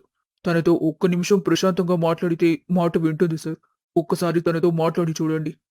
రే, వాళ్ళ ఇంట్లో వాళ్ళు మూసుకొని కూర్చున్నారు. నువ్వెవడివిరా నాకు చెప్పడానికి? అని కాలితో ఒక్క తన్ను తన్నాడు శ్రీను. అది నాకు ఎన్ని రకాలుగా ఇబ్బంది పెట్టిందో నాకు మాత్రమే తెలుసు. దాన్ని కంతకంతకు ఇబ్బంది పెట్టకుండా నేనెలా వదిలిపెడతాను? ఎవరికైనా కోరుకున్న పని జరగకపోవడమే బాధాకరమైన విషయం. అందుకే అది కోరుకున్న విడాకులు ఇవ్వకుండా దాన్ని ఇంతకింతకు టార్చర్ పెట్టకపోతే నా పేరు శ్రీనే కాదు. సాయి మళ్ళీ శ్రీను కళ్ళు పట్టుకుంటాడు. సార్ సార్ సార్, అలాంటి నిర్ణయాలు తీసుకోవద్దు సార్. తనని ఇబ్బంది పెట్టకండి సార్. మంచి అమ్మాయి సార్. తప్పు నాది సార్. నాకెలాంటి శిక్ష వేసినా నేను భరిస్తాను సార్. ప్లీజ్. ఒక ఆడపిల్ల కోసం ఎంతలా తపన పడుతున్నావంటే అది నీకేదో మర్చిపోలేని అనుభవాలనే ఇచ్చుంటుందే. ఓహో, నాతో పడక గదిలో దూరంగా పడుకోవడానికి కారణం నువ్వన్నమాట. అదా అసలు సంగతి. రే, నీతి తప్పిన కుక్క. నోటికొచ్చిందల్లా మాట్లాడడానికి నా కూతురు నీలాంటిదనుకుంటున్నావా? ఎంత ఆలోచిస్తే కానీ అదొక నిర్ణయానికి రాదు. నీతో దూరంగా ఉండడానికైనా, ఇప్పుడు నీకు విడాకులు ఇవ్వడానికైనా దానికి బలమైన కారణం ఉండే ఉంటుంది. నువ్వేం చేసినా నీకు విడాకులు ఇవ్వడం ఖాయం. మూసుకొని సంతకం పెడితే నీకే మంచిది. లేదంటే ఆపేసావే? చెప్పు. లేదంటే నేను ఈ కాగితాల మీద సంతకం పెట్టను. ఏం చేసుకుంటారో చేసుకోండి. పైగా నన్ను మా అమ్మని బెదిరించి మా ఇంట్లో డబ్బులు బంగారం అంతా పట్టుకుపోయి నాటకాలు ఆడుతున్నారని నేనే పోలీసులకి కంప్లైంట్ చేస్తాను. వాళ్ళ కళ్ల ముందే విడాకుల కాగితాన్ని చింపిపడేశాడు శ్రీను. విడాకుల కాగితమే లేనప్పుడు విడాకులు ఎలా వస్తాయో నేను చూస్తాను. శ్రీను అలా మాట్లాడుతూ ఉంటే సాయితో మాట్లాడడానికి వందన ఫోన్ చేసింది. సాయి, నేను వందన. చెప్పు వందనా, అర్జెంట్గా మాట్లాడాలా లేదంటే నేను మళ్ళీ కాల్ చేయనా? ఏరా, అంతలోపే ఫోన్ చేస్తుందా నీ ప్రియురాలు? చెప్పు నీ ప్రియురాలికి దాని మొగుడు విడాకులు ఇవ్వనంటున్నాడని. ఆ మాటలు వందనకి వినిపించాయి. సాయి, నువ్వెక్కడున్నావ్? ఏం జరుగుతోందక్కడ? సాయి, అడుగుతున్నాను కదా, మాట్లాడు. అంటే అది అది వందనా, ఇక్కడేం లేదులే, నేను చూసుకుంటాను కదా. ఏం లేదంటావేంటి? నేను చెప్తాను వందన, వాడు మీ ఇంటి దగ్గరున్నాడు. నేను వెంటనే ఇంటికెళ్ళాలి. కాసేపటి ప్రయాణం తర్వాత ఇంటికి చేరుకున్నారు. వచ్చావమ్మా సూత్రధారి, రా, నీకోసమే ఎదురు చూస్తున్నా. నువ్వు ఇంట్లో నుంచి వెళ్లి విడాకులు పంపించినంత మాత్రాన నేనెలా ఇస్తాననుకున్నా? శ్రీను గారు, మీ మీద నాకు ఎటువంటి కోపం లేదు. మీరు చివరిగా నాతో మాట్లాడిన మాటలు కొంత నన్ను బాధపెట్టినా దాంట్లో నా తప్పుంది కాబట్టి మిమ్మల్ని నేను తప్పు పట్టాలనుకోలేదు. నేను మీరు చదివిస్తానంటేనే మీ ఇంటికి కోడలిగా వచ్చాను. నాకు చదువుకి ఎక్కడ ఇబ్బందవుతుందో అని మిమ్మల్ని దూరం పెట్టాను. అంతేకాని వేరే వాళ్ల మోజులో పడి కాదు. మీరు చివరిగా నన్ను చదివించనని మాట్లాడేసరికి ఇంట్లో ఉండలేక బయటికొచ్చాను. ఏది నీ చదువు? కాలేజ్ పేరు చెప్పుకొని మొగాళ్లతో తిరగటమా? శ్రీను గారు, మీ మీదున్న మర్యాద తగ్గిపోయేలా మాట్లాడటం మీకు మంచిది కాదు. ఏం చేస్తావే? ఏం చేయగలవు నువ్వు? నేను చెయ్యాలంటే ఏదైనా చేయగలను. గృహహింస కింద కేసు పెడితే మీరు మళ్ళీ ఎప్పుడు బయటకు రాకుండా చేయొచ్చు. కానీ అలా నేను చేయదలుచుకోలేదు. విడాకుల మీద సంతకం చేశారంటే ఎవరి జీవితం వాళ్ళు బ్రతకొచ్చు. విడాకులా? చిరికి ముక్కలయ్యి ఉన్నాయి చూడు. ఇప్పుడెలా వస్తాయి విడాకులు? మీరు చేసిన తప్పు అదే. నేను మీ మీద ఇంకేదైనా కేసు పెట్టి కూడా విడాకులు తీసుకోగలను. అలా నేను చెయ్యాలనుకోవటం లేదు. లాయర్ని అడిగి ఇంకో ప్రింట్ పంపించమంటాను. ప్రశాంతంగా సంతకం పెట్టి పంపిస్తే మీకే మంచిది. ఇక ఇక్కడ చేసిన గొడవలు చాలు, బయలుదేరండి. ఏంటే నువ్వు చెప్పింది వినాలా? నీకు చట్టాలు తెలిస్తే నాకు డబ్బులు ఇవ్వటం తెలుసు. ప్రతి ఒక్కరిని డబ్బులిచ్చుకుంటాను. అప్పుడు నాకు ఎదురు మాట్లాడేవాడు ఎవడు? ఈ విషయం ఎవరైనా వింటే ఇప్పటికిప్పుడు మిమ్మల్ని కటకటాల పాలు చేయగలరు, జాగ్రత్త. ఏంట్రా, చూస్తుంటే మాట్లాడుతూనే ఉన్నావు? మా అమ్మాయి నిదానంగా చెప్తే అర్థం కావటం లేదా నీకు? నోరు మూసుకొని నా బిడ్డ చెప్పింది చెయ్యి. లేదంటే ఇంటి మీదకి గొడవకొచ్చావని పోలీస్ స్టేషన్లో పెట్టించగలను, జాగ్రత్త. పో ఇక్కడ్నుంచి. ఇంకోసారి ఇంటికి కాని నా కూతురు జీవితంలోకి కాని రాకు. లక్ష్మి అలా మాట్లాడేసరికి శ్రీను మరో మాట మాట్లాడ్డానికి అవకాశం లేక అక్కడ్నుంచి వెళ్ళిపోయాడు. లక్ష్మి వందనని దగ్గరికి తీసుకుని, ఎలా సంసారం చేశావమ్మా అలాంటివాడితో? ఈ పిల్లాడు సాయివాడి కాళ్ల వేళ్ల పడి బతిమాలినా కూడా కనీసం కనికరం లేకుండా ఇష్టమొచ్చినట్టు మాట్లాడాడు వాడు. అలాంటి వాడికి ఎంత దూరంగా ఉంటే అంత మంచిది. ప్రతి అమ్మాయి జీవితంలో వాళ్ల సంతోషం కోసం ఎంతవరకైనా వెళ్లగలిగే ఈ సాయి లాంటి వాళ్లు ఉండాలి. శ్రీను లాంటి ఉన్మాది ఏ అమ్మాయి జీవితంలో ఉండకూడదు. అమ్మా, ప్రతి అమ్మాయి జీవితంలో సాయి లాంటివాడు ఉండాలి, అది వాస్తవమే. కాని శ్రీను నీకిప్పుడు కనిపించినంత చెడ్డోడేం కాదమ్మా. నేను చేసిన పొరపాటు వల్ల కన్నా తల్లివైన నీకే కోపం వచ్చింది. అలాంటిది వారం నెల ముందు మాత్రమే తెలిసిన నా మీద తనకి కోపం రావటంలో తప్పేముందమ్మా? ఇప్పటికి చెప్తున్నా, శ్రీను ఎలాంటి పొరపాటు చేయలేదు. నేను ఏ తప్పు చేయలేదు. కాని శ్రీనుకి నాకు భార్యాభర్తలుగా కుదరట్లేదు, అంతే. అందుకే నేనతన్నుంచి విడిపోవాలనుకుంటున్నాను. నిన్ను కోపంలో మొన్న నోటికొచ్చినట్టు తిట్టాను. నన్ను క్షమించు తల్లి. ఇక నువ్వు ఎక్కడికి వెళ్లాల్సిన అవసరం లేదు. మన ఇంట్లోనే అందరం కలిసుందాం. ఒక మంచి అబ్బాయిని చూసి పెళ్లి చేస్తాం. లేదమ్మా, నా కాళ్ల మీద నేను నిలబడాలనుకుంటున్నాను. నా కలల్ని ఆశయాల్ని గౌరవించేవారు దొరికినప్పుడు నేనే పెళ్లి చేసుకుంటాను. అప్పటి వరకు అలాంటివాడు లేడనుకుంటూ నా పని నేను చేసుకుంటూ ఉంటాను. కనీసం ఇంటి దగ్గరైనా ఉండొచ్చు కదా. నాకంటూ ఒక ఉద్యోగం ఉందమ్మా. మన మనసుని బాధ పెట్టిన విషయాలకి మనం కొంచెం దూరంగా ఉంటేనే వాటిని కాస్త తొందరగా మర్చిపోగలం. అందుకే నేను దూరంగా ఉండాలనుకుంటున్నాను.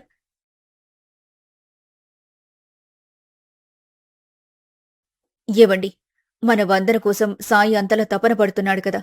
మన అమ్మాయికి అతనే సరైన జోడేమో కదా. పిచ్చిదానా, ఆ దేవుడు వాళ్ళిద్దరినీ కలపాలనుకుంటే ముందు వాళ్ళనే కలిపేవాడు కదా. ఇంత తంతెందుకు నడిపేవాడు? ఆయన రాత నువ్వన్నట్టే ఉంటే అదే జరుగుతుందేమో. అంతా ఈశ్వరేచ్ఛ. నా మనసు అసలేం బాగోలేదు. ఇది సర్దుకోవడానికి కొంత సమయం పడుతుంది. ఈ సమయంలో నేను అమ్మ వాళ్ళ దగ్గరుండి వాళ్ళని బాధ పెట్టడం నాకిష్టం లేదు. అందుకే ఈ నిర్ణయం తీసుకున్నా. ఇది వాళ్ళకి తప్పనిపించినా వాళ్ళని బాధ పెట్టి వాళ్ళ ముందు సంతోషంగా ఉండటం నాకిష్టం లేదు. నేనిక్కడ సంతోషంగా ఉన్నానని అనుకుంటూ వాళ్ళ ఆనందంగా ఉంటే నాకంతే చాలు. ఇదండి ఇప్పటి వరకు నా జీవితంలో జరిగిన కథ. అన్నట్టు చెప్పడం మర్చిపోయాను. ఇంతకీ మన వాళ్ళందరూ ఏం చేస్తున్నారనే కదా మీ ప్రశ్న. చెప్తాను. అందరి గురించి చెప్తాను. ఇదిగో మా తమ్ముడు చెడు అలవాట్లన్నిటినీ దూరంగా పెట్టేసి చేతనైన పని చేసుకుంటూ ఉన్నాడు. నేను ఇదిగో ఇదే కంపెనీలో మంచి రోల్లో ఉన్నాను. మేమిద్దరం చెరో పని చేసుకుంటూ ఉండటంతో మా అమ్మ నాన్న కూడా సంతోషంగానే ఉన్నారు. ఇక శ్రీను నాకు విడాకులు ఇచ్చేసి ప్రశాంతంగా తన వ్యాపారం ఏదో తను చేసుకుంటున్నాడు. వాళ్ళమ్మ అతనికి తగ్గ సంబంధం వెతికే పనిలో ఉంది. దేవుడి దయ వల్ల అతనికొక మంచి సంబంధం దొరకాలని మనస్ఫూర్తిగా కోరుకుంటున్నాను నేను. అందరికీ వాళ్ళున్నారు, నాకు మీరున్నారు. నాకంతే చాలు. నాతో ఎప్పటికీ మీరుంటారు కదా. నాకు మీ సపోర్ట్ ఉందని నాకు తెలియచేయడానికి సపోర్ట్ వందన అని కామెంట్ చేయండి. అదే నాకు మీరు సపోర్ట్ చేస్తున్నారని తెలియచేస్తుంది. ఉంటాను. మళ్ళీ నా జీవితంలో ఏదైనా విశేషం ఉంటే పంచుకోవడానికి మీ ముందుకొస్తాను. బాయ్.